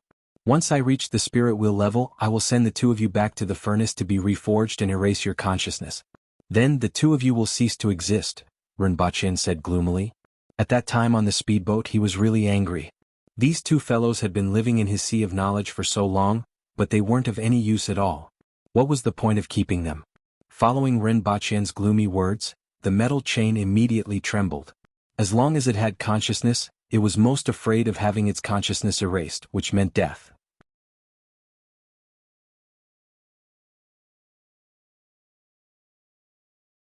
Chapter 719. Heaven-grade weapons were condensed from the soul. Although they could be condensed into a physical body in the outside world, their essence was still the soul. They were connected to the owner like limbs. If the owner died, the soul would disappear, and the heaven-grade weapon would naturally disappear. It was just like how a person's physical body would disappear if they lost their life. However, the metal chain and the golden spear were somewhat different. These 2 heaven-grade weapons were brought back to Earth from another world when their owners were still alive. Rinpoche cut off their connection with their owners. However, their owners didn't die, and the heaven-grade weapons didn't disappear either. This resulted in the 2 heaven-grade weapons not disappearing. Heaven-grade weapons were condensed from the soul, and in some ways they could be seen as part of a person's soul. After cutting off their connection with their owners, the originally dead heaven-grade weapons gave birth to an ignorant consciousness. In order to avoid losing the support of the owner's soul and collapsing, they instinctively chose Rinpoche, lodged in his consciousness and relied on his soul to survive. Although these 2 heaven-grade weapons had their own consciousness, it was more of an instinct, just like a child learning how to speak. Their greatest consciousness was to continue existing. Therefore, the 2 of them had been staying in Rinpoche's sea of knowledge. As long as his life wasn't in danger, they wouldn't come out. This was because they had been in his body for such a long time and had been contaminated with his spirit. If he died, the 2 of them would most likely dissipate. Other than this matter that concerned the survival of these 2 heaven-grade weapons, they didn't care about anything else. This was because if something happened to them outside, Rinpoche's soul wouldn't be able to support repairing them. Therefore they were very timid. Now that Rinpoche threatened them, the 2 heaven-grade weapons could naturally feel his determination. When a very timid person was threatened, there were usually only 2 situations that would occur. One was to explode and the other was to continue being timid. The two heaven-grade weapons immediately chose the second option and continued to be timid. A spear grew out of Rinpoche's right hand. It was 7 feet 2 inches long and was close to 2.4 meters. It weighed about 50 kilograms, was silver in color, and was covered with golden veins. As Rinpoche turned the spear in his hand, the body of the spear shone with a golden light. This was the heaven-grade weapon of Tingyu, the fourth most powerful spear in the world. When Rinpoche held the spear handle in his hand, it actually felt slightly elastic and not as cold as iron. He reached out and poked at the wall. Almost without feeling any resistance, he pierced a hole in the wall. He pulled it back and the sunlight shone in through the hole. Good spear. Rinpoche exclaimed. In reality, how would he know what a good gun was? The spear of the fourth strongest expert in the world must be good. Moreover, the sharpness of the blade could be considered good. After saying this, Rinpoche's eyebrows twitched, his gaze focused, and he thrust his spear again. This shot wasn't as sloppy as the previous one. It was as fast as lightning. Even those who didn't know anything would be able to tell that these two shots were very different. If one were to say that the first shot was just a layman's act, then this shot was made with strength in his legs and a twist of his body, which was extremely pleasing to the eye. Rinpoche pulled his spear back after thrusting it out. He held the spear with both hands and actually shook it again. The entire room was filled with specks of cold light, and the sound of the spear piercing through the air whistled through the room. Rinpoche consecutively used the spear techniques of thrusting, shaking, flower dancing, piercing, and poking. Only then did he stop and stand still with ecstasy in his eyes. This spear actually came with skills. Just now, when he held the spear in his hands, some things appeared in his mind. The basics of spear techniques were thrusting, grasping, and blocking. After these things entered his mind, he immediately understood many things. In addition to the basics of thrusting, grasping, and blocking, there were also the evolved thrusting, whipping, twisting, circling, pouncing, poking, flower dancing, and so on. The spear in his hands seemed to have immediately become a part of his body. With just a thought, he naturally knew how to exert force. It was as if he had been imbued with wisdom. Even though he wasn't considered proficient and needed to control his body to do it, it was far better than holding the spear and randomly thrusting it. If he didn't guess wrongly, these things were left behind by the spirit spear Tingyu. They were his insights into spear techniques. Surprise, it was simply a surprise. Rinpoche had never thought that there would be such a good thing. There was actually a novice gift bag. At this time, this novice gift bag was simply too timely. It could be said that Rinpoche's original combat strength was 10, and his random thrusting with a stick was 11. Now it had jumped to 15. This was the insight of the fourth most powerful expert in the world. He had picked up a big bargain. After walking around the room a few times and making a few movements with the spear in his hands, Rinpoche finally suppressed his excitement. Then he looked at the metal chain that was swimming around his arm like a snake. He grabbed one end of the metal chain, but it immediately wrapped tightly around his arm and wouldn't let go no matter what. Did you hide anything good? Rinpoche laughed. The metal chain desperately tried to break free from Rinpoche's grasp, followed his arm and wrapped around his waist. What time is it? If you have something good, quickly take it out. However, the metal chain still didn't respond. Could it be that the metal chain doesn't have these things? Rinpoche pondered for a while. After all, there were only the golden spear and the metal chain, and there were no other references.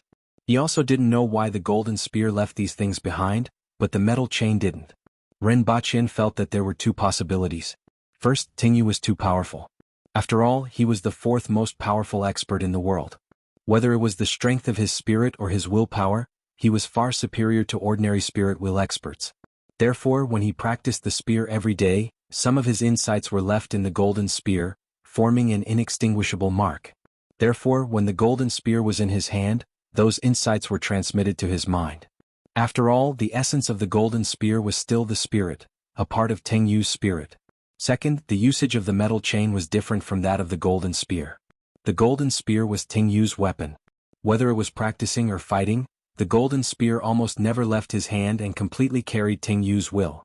The metal chain was different because it was actually a rope that could move. For example, the golden spear was a weapon, while the metal chain was a magic treasure that could be thrown out to bind people.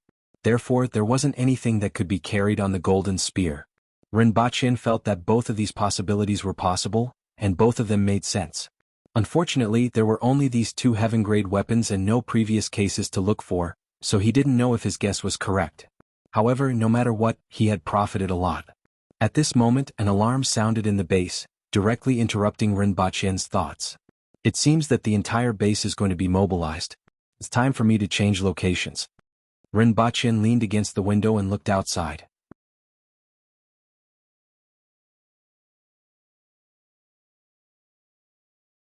Chapter 720. Base in a room. So many people just for one person? The old man who rushed over was surprised when he heard the other party's words. He thought that something big had happened. He hurriedly climbed out of the little vixen's bed, and it turned out to be for one person? Sounded the alarm because of one person? If the news got out, the entire base would become a joke. This is a big deal. Don't underestimate this person. Surrounded by 4 special forces, he only used a few seconds to kill 7 people and injure 6. This is not something a human can do. Take a look at the photos of the scene.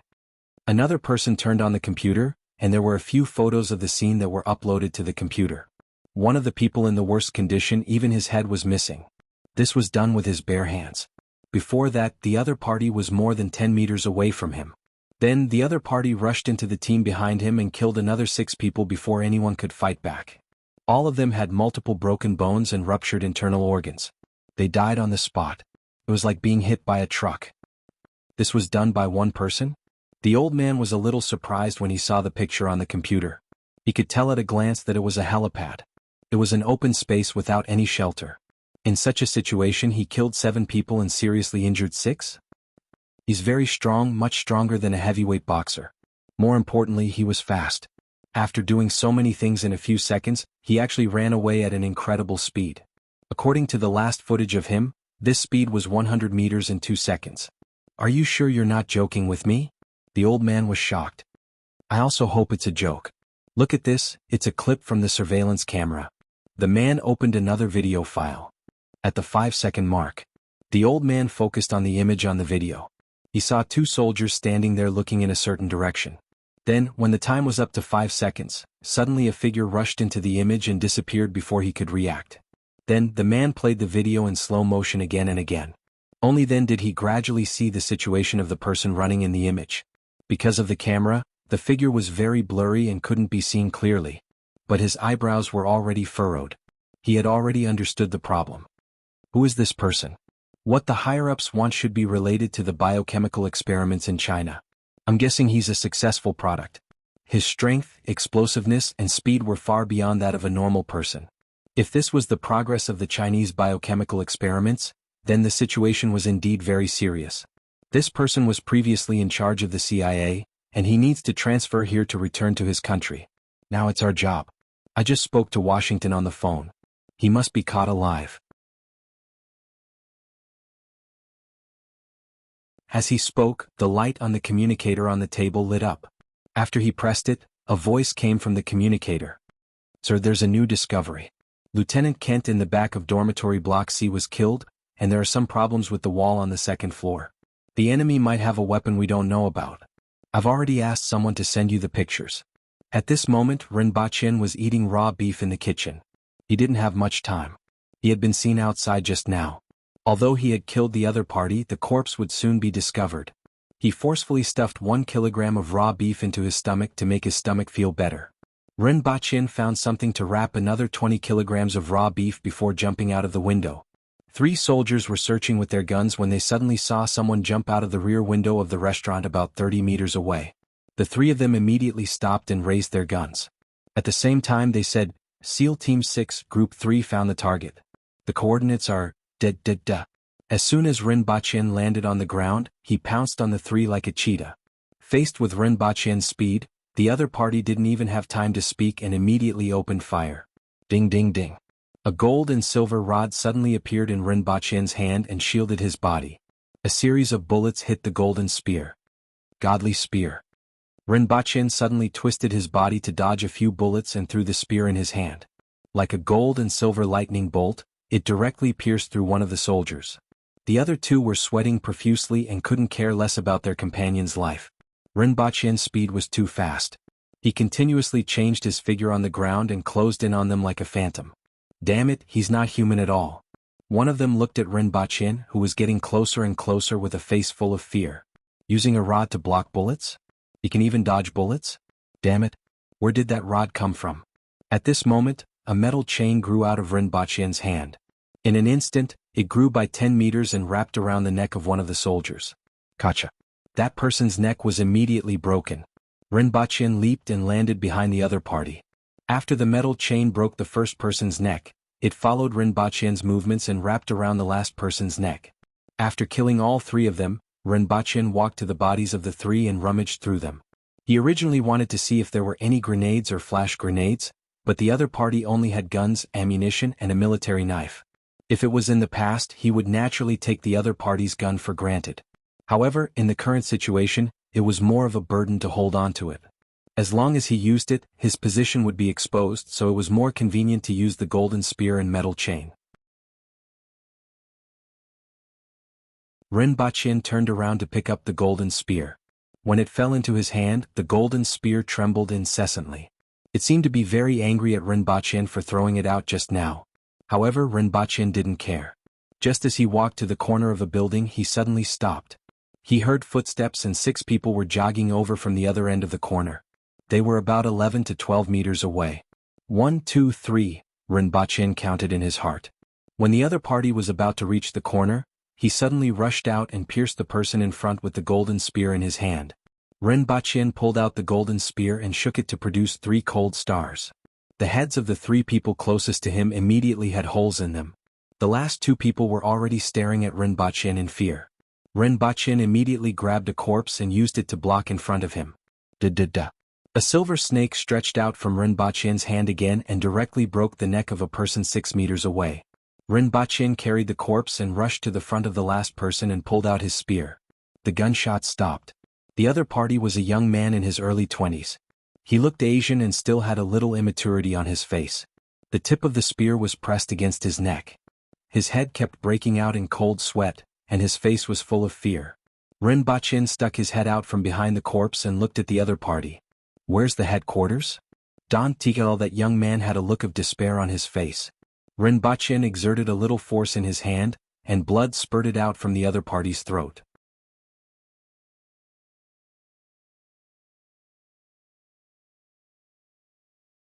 Chapter 721. The Zuoshibo Naval Base covered an area of 405 hectares, 4 million square meters, and had a total length of 62 kilometers. 86% of it was used by that Western country, and the original owner of the base only used 14% of it. In the past, although the base was busy, it was orderly. However, it was very different today. Groups of soldiers armed with live ammunition searched the base wantonly, and it was quite chaotic. This puzzled the self-defense forces and made them think of ways to find out what was going on. However, they didn't expect that there was only one person who caused this disturbance. Ren Baqian flicked his wrist, twisted the spear, and pulled it out of the other party's throat. In addition to the sound of blood spurting out, there was also the sound of air leaking. Ren Baqian inexplicably thought of a saying, "I once heard that if the knife is fast enough, the sound of blood spurting out from the wound is like the sound of the wind. It's very pleasant to hear." When Ren Baqian saw this saying, he inexplicably felt a little sad but also a little aesthetic. Now that he really heard such a sound, he didn't feel anything. It was as if he had killed a chicken. He had died so many times. He had drowned, burned, died of thirst, and died so many times. How could he feel? There were 8 people lying around him and he didn't fire a single shot. This was already the 11th batch and Ren Baqian was getting more and more comfortable. Whether it was killing people or shooting, he was getting faster and faster. Relying on his extraordinary 5 senses, Ren Baqian was always able to ambush the other party at the right place. At close range, these people were now like weeds in his hands. Ren Baqian pushed open the door with a gun in one hand and looked outside. There were more and more people nearby, and it seemed like the other party was shrinking the encirclement. Previously, when he killed 2 groups of soldiers, he was still relatively leisurely. However, as time passed, there were more and more teams searching around him, and he paid more attention to hiding his whereabouts. What he didn't know was that the other party didn't immediately search for him. Instead, they set up an encirclement. They were afraid that he would run away. After that, they began to search this area wantonly. Now the entire base was mobilized. In addition to the encirclement, a total of 2,000 soldiers were sent to this area to search for him. Over there. In the opposite building, a man walked into a room, saw Ren Baqian who was standing at the opposite window, and immediately reported his location. Ren Baqin could already hear the sound of people running downstairs. He wasn't in a hurry to leave. Instead, he waited at the corner of the staircase. He is waiting for them to come up. Although the other party had begun to lighten his footsteps, it still couldn't escape his ears. The two combat squads hurried over from upstairs and downstairs respectively. After exchanging hand signals, they prepared their battle stances and slowly advanced. After leaving the room, he arrived at the corridor filled with corpses. He pushed open the window and jumped out. Not down but up. He jumped 6 or 7 meters high, almost at the same level as the roof. At the same time he turned around and swung his hand. A silver chain was immediately thrown out and wrapped around the drainage pipe on the roof. Ren Baqin pulled himself close to the wall, kicked off the wall and flipped to the roof. This was a new usage that he had just come up with. In the complex environment of the base, the use of the metal chain was not limited to killing people. He could even pretend to be Peter Parker. He's up there. He ran to the rooftop. Ren Baqin landed on the rooftop and sized up the surroundings. There were many buildings nearby. A few of them were about the same height as where he was, and the distance between them was also less than 20 meters. This was the distance that he could currently reach. 17 meters was the furthest he could jump after a run-up. If the metal chain was wrapped around something to give him strength, he could only use it for 9 meters at most. That was about 26 meters. He looked into the distance and found some problems. There were many rows of soldiers standing around, holding guns and aiming in this direction. They were in an open space that surrounded the building area. Am I surrounded? Ren Baqin wasn't too nervous after discovering this. Instead, he ran in another direction and jumped over a distance of more than 10 meters in one leap. He didn't even need to use the metal chain. There are people in this direction too? Ren Baqin moved quickly on the rooftop and soon found that he was indeed surrounded. There seemed to be about 1,000 people in each direction. There were almost 3 people every 10 meters, forming a large net that firmly sealed off this area. From the looks of it, they were going to seal him in these buildings. Unfortunately, you won't be able to do as you wish. Ren Baqin smiled. The direction in front of him was a 2-lane road, and the soldiers were setting up a perimeter below. On the other side of the road, there was still a 4-story building that was less than 25 meters away. This meant that it was still within his range of movement. Their blockade was useful for ordinary people, and he would be greatly restricted before using the metal chain. However, it wasn't much of a threat to him now. More importantly, there was a row of warehouses not far from that small building. He just didn't know if they were warehouses for supplies or ammunition. Ren Baqin stood on the rooftop and looked ahead. He suddenly felt a chill down his spine. Someone is aiming at me, Ren Baqin thought to himself. He then fiercely pointed his gun to the right. Ding! A spark appeared in the air. Then he heard gunshots in the distance. Is it a sniper? Is the target my right leg? Ren Baqin looked in that direction and saw a lighthouse. Unfortunately, he couldn't see who was on it. Ren Baqin stood with his gun, turned his head and revealed a cold smile in that direction. If the other party was a little closer, he would let them know what a flying shot from outer space was. Unfortunately, they were too far away. Ren Baqin then took 2 steps forward and leaped forward. When he reached a certain distance, he threw out the metal chain and immediately pulled himself to the opposite rooftop. He just jumped over everyone's heads and disappeared from the sniper's field of vision. On the lighthouse in the distance, a man lay prone behind a sniper rifle and couldn't close his mouth for a long time. What did he just see? The other party actually used that stick in his hand to block the bullet? Furthermore, he did it after he fired the gun? Was the other party faster than a bullet? He's up there. He jumped over. Oh my god, is he Spider-Man? Ren Baqin had just jumped over when chaos broke out behind him. Ren Baqin's speed was so fast that he passed by in a flash. Even if the people below kept staring at the top of their heads, they could only see a faint figure. Even if they saw him, they wouldn't be able to stop him. Just like that, he easily broke through the encirclement set up by the other party using thousands of people. On one hand, the environment of this base was very complicated. Other than the port area, there were many multi-story buildings in other places. This made it very convenient for Ren Baqin to move around without any hindrance, but it hindered the footsteps of others. On the other hand, the other party wasn't used to fighting with extraordinary opponents. Even though they had repeatedly overestimated Ren Baqin, this overestimation was still within the scope of their understanding of cyborgs. For example, he was stronger and faster.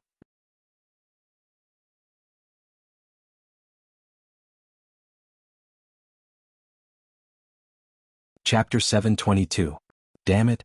He actually managed to get away. Can he jump more than 20 meters? And has a chain in his hand? Like Spider-Man? Does he have any weaknesses? You don't know? Hundreds of people have died and you give me this answer. Expand the encirclement and contact Okinawa. We can't care about that now. We have to mobilize the army, or else we won't be able to form a sufficient encirclement. I'll call the headquarters first. A man in the headquarters of Zwishirbao base flew into a rage. He originally didn't want to mobilize the army. After all, if a few thousand people couldn't catch him, the entire navy would become a joke. However, judging from the current situation, Rinpochen was a little tricky. He was like a monkey that couldn't be caught. He was also extremely ruthless. In just a few encounters, he had lost hundreds of people and all of them died on the spot. Now that Rinpochen had moved to a larger area, it would be more difficult to encircle him. Compared to the escape of such an important target, he couldn't care less about his reputation. There were 28,000 people in the Okinawa barracks. Even if a portion of them were transferred over, they would be able to form a sufficiently strong encirclement. After finishing the call, he looked up and said, "Place snipers at all the commanding heights. Also, I want him alive. General, given the current situation, there will be more casualties if we capture him alive. Actually, corpses can also be used for research. The higher-ups won't agree. His existence shows that China has completely surpassed our country in biochemical research. In order to obtain China's research data, we have to send him back to Washington alive no matter how great the sacrifice is. If China completely surpasses our country in this aspect, the sacrifices won't be limited to these people. However, if we don't shoot, given the target's skills, we definitely won't be able to catch him and he might even escape. Therefore, try to shoot at non-vital points." Understood. The other person immediately understood. Bullets had no eyes. If they hit a vital point, there was nothing they could do. It was better than letting him escape. Rinpochen licked his fingertips and swallowed the last piece of beef.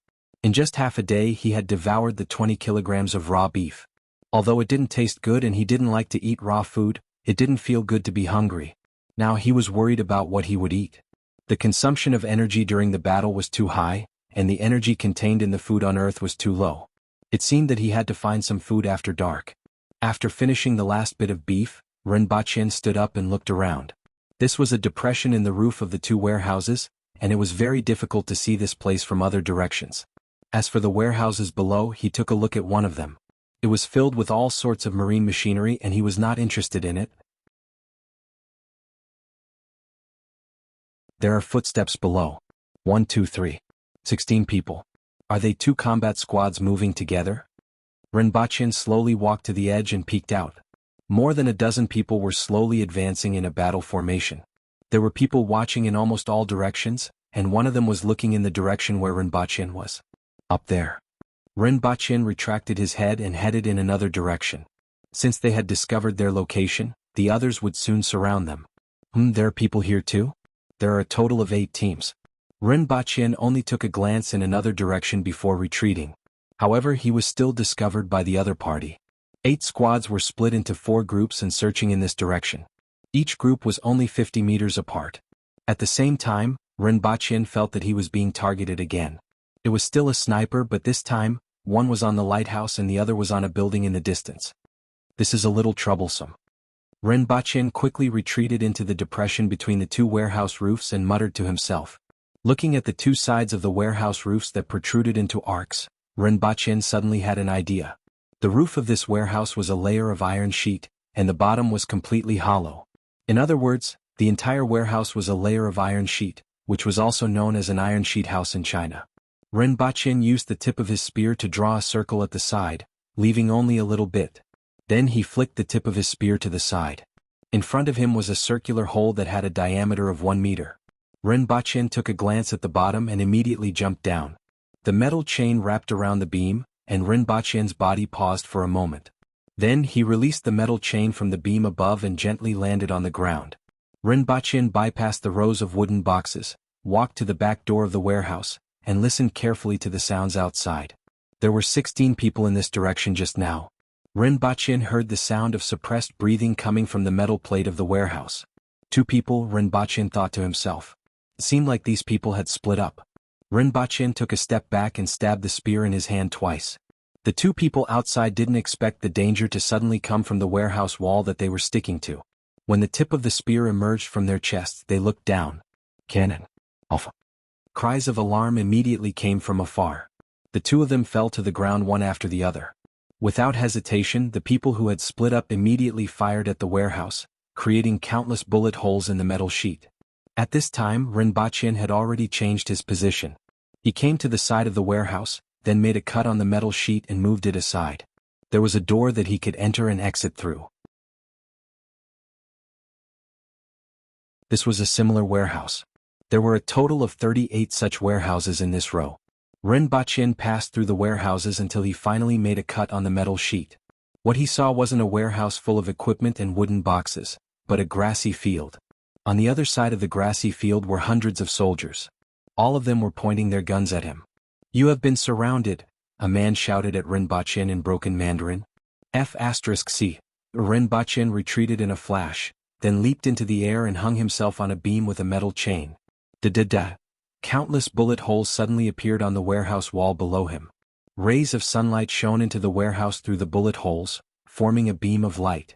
Rinpoche squatted on a steel beam, and his expression was no longer as relaxed as before. It seemed like this direction wasn't going to work. If he wanted to break through this grassy field in this direction, he would have to cover at least 50 meters. Furthermore, there were hundreds of soldiers armed with live ammunition. If he were to escape from here, it would be a competition of whether he or the other party's guns were faster. As for behind him, he would definitely be surrounded. In fact, there were already people chasing after him from the warehouse behind him by pressing on the doors that he had opened. With the help of the terrain of the warehouse, as long as he didn't go out, he should be able to hold on for some time. However, he was just like a turtle in a jar.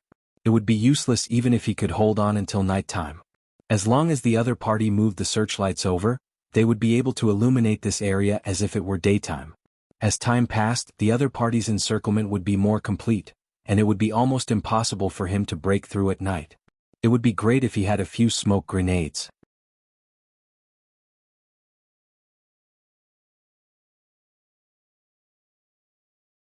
Chapter 723. I didn't find anything here. I don't have any here either. There's a hole in the north wall. It seems like the other party has left from here. Inside the warehouse where Rinpoche had killed his men, two teams of fully armed soldiers were searching. This is Team 4 of 3rd Platoon. The target isn't at Warehouse 6. It's heading north. Got it? Be careful. A few minutes later. Team 4, please respond if you copy. Team 4, roger that. Please go ahead. The target has appeared. He's appeared in Warehouse 38. Currently, 2nd Platoon and Team 5 and 6 have set up interception points in Warehouse 25, further reducing the enemy's range of action. Your mission is to head to Warehouse 25 with Team 5 immediately. Roger that. Be careful. The opponent is very good at fighting in a small area. Don't give him a chance to get close to you. Understood. Did you hear that? Let's hurry to Warehouse number 25. Go. However, as soon as they reached Warehouse 9, they heard gunshots coming from the front. Within a minute, the gunshots stopped. At this moment, Rinpoche was rummaging through the corpses in a warehouse. He didn't expect the other party to set up so quickly, and he was ambushed as soon as he came out. Although he could block bullets now, even if he had 2 more hands, he wouldn't be able to block a dozen people shooting at the same time, not to mention a repeating rifle. Fortunately, there were all kinds of wooden boxes and equipment in the warehouse, which became the biggest obstacle for the enemy. TSK, these chest muscles. It's a woman. Rinpoche rummaged through it and felt a little surprised. Lifting his head to look at the corpse, he saw that it was a golden-haired woman with a pair of hollow eyes. Before she could even react, Zhang Xian's spear had already pierced through her forehead. To him, it didn't matter if the soldiers were male or female. They were all dead anyway. However, he didn't expect it to be a mix of male and female soldiers. 2 of them were female and the rest were male. There was no smoke grenade he wanted. Thinking about it, the smoke grenades had no effect on him. Instead, it would affect their own vision. Naturally, they wouldn't bring this thing. He didn't even have a bulletproof vest. It was the same as smoke grenades. It was inconvenient to move around wearing them, so it was better not to wear them. He did find 2 flash grenades. Rinpoche hung the flash grenade on his body, carried his gun, and shuttled back and forth in the warehouse like a phantom. After quickly passing through a few warehouses, he suddenly stopped in his tracks. You seem to have heard something. He quietly jumped onto a shelf and poked his head out to take a look. Sure enough, he saw a few soldiers slowly advancing in a battle formation, constantly looking around vigilantly. Rinpoche landed on the ground, held his spear upside down, and walked forward slowly. He was looking for a suitable ambush position. A moment later he arrived in front of a shelf. Unlike the other shelves, this shelf was fully filled with items. It could block him, and the other party would come face to face with him when he turned around. It was the perfect place to ambush. After that, Rinpoche quietly waited for the few prey that were about to fall into his claws. He even had the leisure to think about what to eat for dinner. Although he could only think about it. At this moment, the encirclement was finally completed. Thousands of soldiers surrounded the 38 warehouses tightly. With a creaking sound, the doors of the warehouses began to open one by one. A large number of soldiers poured into warehouse number 38 and number 15, which this group of soldiers had just passed by. After searching the area, they advanced toward warehouses 16 and 37 through the wall that Rinpoche had cut open. Rinpoche was in warehouse 17. When he heard the sound of warehouse 16 being opened, Rinpoche quickly realized that the other party was well prepared, which was why they were acting so wantonly. Rinpoche hesitated for a moment. He heard footsteps coming from not far away, then quietly returned to warehouse 18 and ran in another direction. Not long after, he heard the sound of a search coming from another direction. Rinpoche's heart trembled. He changed his direction and looked out through the gap of the warehouse door. Sure enough, there were soldiers aiming their guns at him. Although it was just a gap and he couldn't see the whole picture, he could see quite a number of soldiers. He also saw a squad machine gun, which was quite a threat. Is this a turtle in a jar? Rinpoche smacked his lips. It seemed like he had made a mistake in choosing this warehouse. With so many people, if he were to rush out, not to mention the protection of a heaven-grade weapon, even if he had the protection of a deity, he would still be turned into a sieve. How did those great Xia practitioners die? His death definitely wouldn't be as good as theirs. However, the other party's movements were really fast. Could it be that he had to surrender? He didn't know if the other party had prepared a seduction for him. This was interesting and he might just give in. Would the Empress beat him up? I was forced to do it. Thinking about it this way, surrendering didn't seem too bad. Please don't torture me. I'm really not afraid of pain. Although he was surrounded, Rinpoche didn't feel nervous and was still in the mood to think about all sorts of things. However, it seems like I don't have to surrender yet. Rinpoche's eyes lit up when he saw a large pile of oil barrels in a corner of the warehouse. Listen up, you have been surrounded. I'll give you 10 minutes to consider whether you want to surrender or meet God. Rinpoche recognized the owner of this voice. It was the brown-haired man on the speedboat. However, he didn't have time to care about him now as he was busy looking for something. When he was ready, he first opened a few barrels of diesel and poured it on the other barrels. Then he kicked over 20 barrels of diesel over. Diesel gushed out of the barrels and flowed all over the ground. He slowly wrapped a piece of cotton cloth around a piece of wood to make a torch. Although diesel was flammable, it wasn't easy to ignite. For example, it was very difficult to ignite with a lighter or a match. However, it was possible to use a torch. Furthermore, he covered the ground with the cotton cloth that he had just found, which became flammable after being stained with diesel. The important thing was that he had at least 1,000 barrels of diesel, which occupied most of the corners of the warehouse and could fit several containers. Unfortunately, there were cotton cloth in the warehouse that could be used to make a torch. He could also use capillaries to let the cotton cloth absorb the diesel and ignite it like a wick. The lighter was from the corpse and he didn't pay much attention to it before. He even specially went to retrieve it. Rinpoche lit the torch in his hand and threw it into the pile of diesel. He watched as the torch slowly ignited the cotton cloth that was stained with diesel oil on the ground. Then he quickly ran past 3 warehouses, found a seemingly safer corner, dug a hole and jumped in. The brown-haired man was still using a loudspeaker to persuade them to surrender. Outside the 38 warehouses were thousands of soldiers armed with live ammunition, vigilantly watching their own territory. Hundreds of soldiers were searching the center from 2 directions. Boom, boom.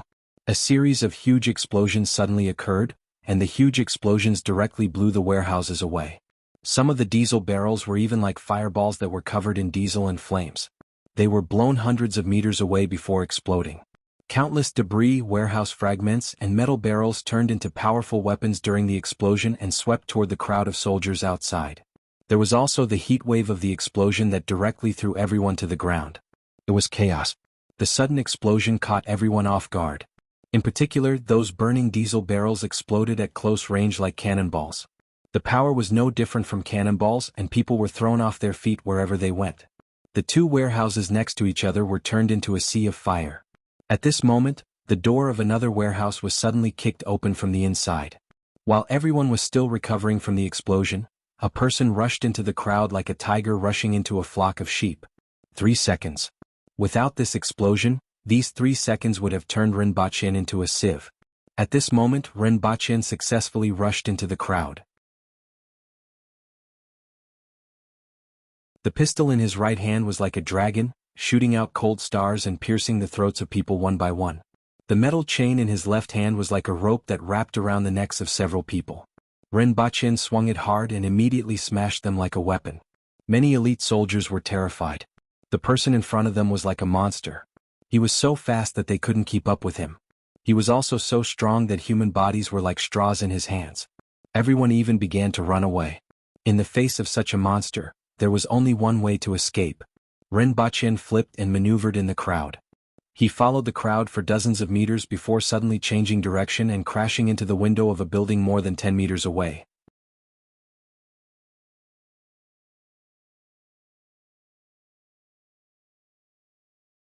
Chapter 724. At night, the entire base was brightly lit. All the lights were turned on and searchlights were patrolling the area. Vehicles with headlights were driving slowly in the base. Soldiers were standing guard in all the dark corners. Even so, they still couldn't catch that yellow man. No one had ever thought that one person could cause such a huge commotion in the base. No one had ever thought that one person could be so powerful and dangerous. The Okinawa military camp nearby had sent reinforcements twice, and now there were a total of 17,000 people searching around the base. However, that man was like a ghost. From time to time, one could hear traces of him and a few gunshots. When the people nearby arrived, they would only see the corpses scattered on the ground. Or by the time a soldier was found, he was already dead, stabbed to death, or strangled to death by a metal chain. Yes, a metal chain and a cold weapon, a long spear. Nowadays, a team of 50 to 100 people usually operated. However, such a large team operation made the base look like a sieve. From 3 o'clock in the afternoon until now, only 6 hours had passed, and more than 600 people had died in battle. Less than 200 of them had died in the explosion. The rest had died in the hands of that bastard. Now that they thought of that bastard, they gritted their teeth. If they could catch him, they would skin him alive even if they had to sacrifice their lives. Behind this was the fear in everyone's hearts. Even the army reinforcements that came last were tongue-tied and felt a chill down their spines when they found out about what had happened. At this time, the orders from above had also changed. Previously, they had to capture him alive, but later they tried to capture him alive.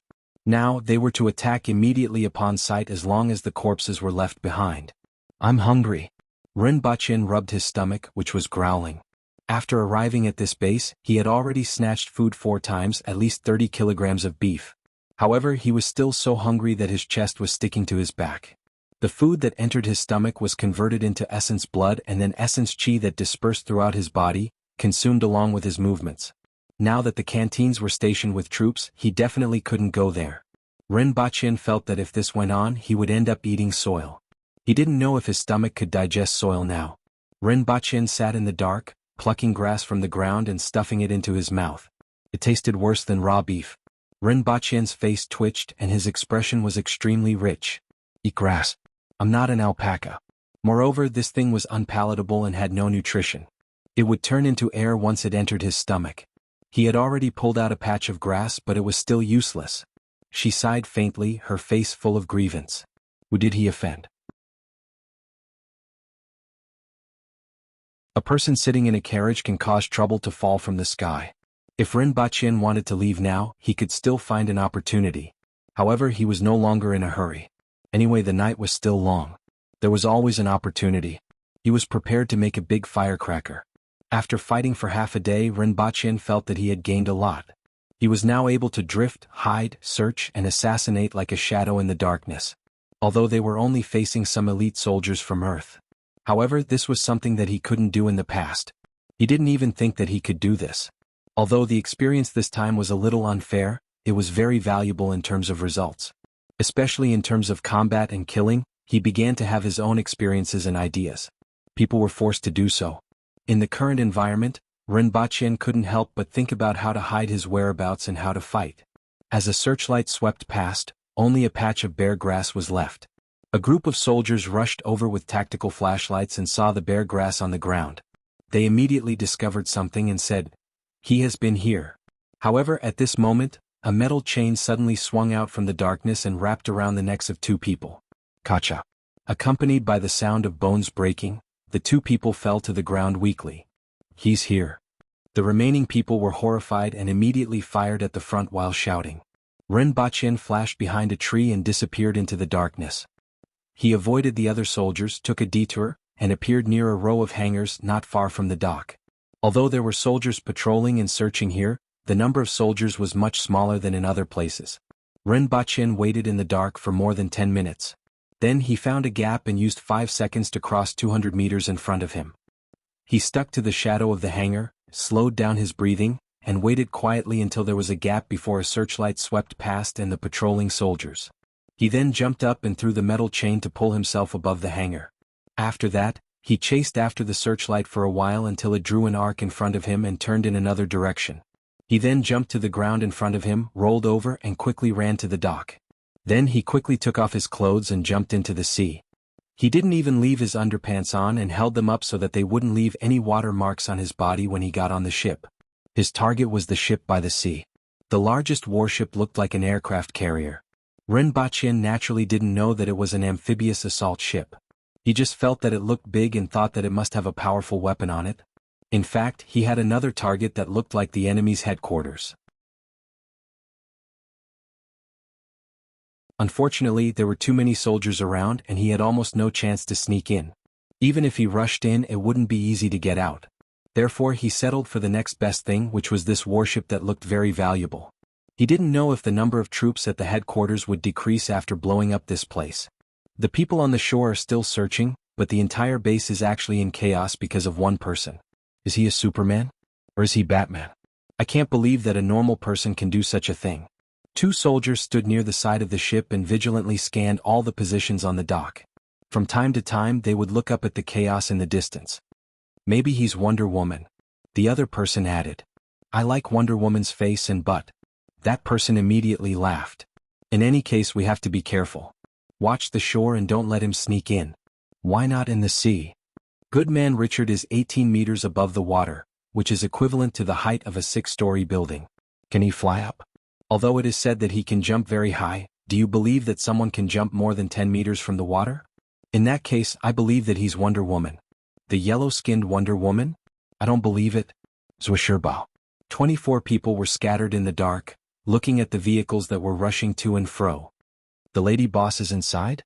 What are we waiting for? Let's rush in and snatch her back," a burly man said in a low, muffled voice. He had a simple and honest face and a pair of small eyes that looked ferocious. "Wait a moment. They are still searching everywhere, which means that Mr. Rin isn't in danger for the time being." His face was twitching. There were soldiers armed with live ammunition everywhere inside.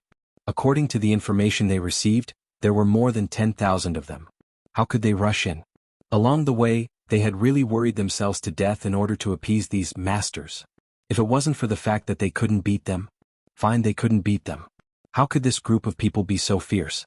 Thinking back to what they saw at the base, one of them sent a companion who was about the same strength as him flying with a slap as if he was swatting a fly. The thought of it made their hearts turn cold. However, they rather admired him for not being caught after such a long time despite being searched by more than 10,000 people.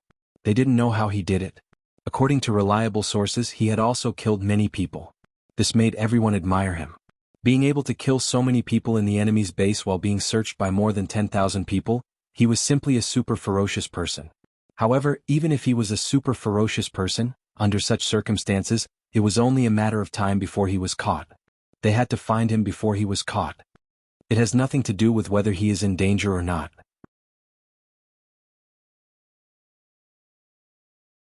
The important thing is to snatch him back. Otherwise, if the boss finds out, he will skin us alive, another burly man said. That's right, a few others echoed. So what if Rinpoche was in danger? If he wasn't in danger, wouldn't they save him? What they needed to do now was to snatch the lady boss back, not to see whether she was in danger or not. Now that you have entered, do you know where your lady boss is? Furthermore, there are so many of you. I'm afraid that before you can find her, you will be turned into sieves, another man said. A few burly men sneered. When I killed people, you guys were still in your mother's womb. I have even charged through an army of 100,000, let alone these few people. This sneered made the veins on the other men's foreheads pop. At this moment, a huge flame suddenly lit up at the pier in the distance. A ball of fire soared into the sky. Then, there were continuous sounds of explosions. This sound attracted everyone's attention. Then all the soldiers ran to the pier like crazy. The lady boss is there. A burly man suddenly stood up and laughed. You're tuning in to the Han Li's Wuxia Adventures YouTube channel.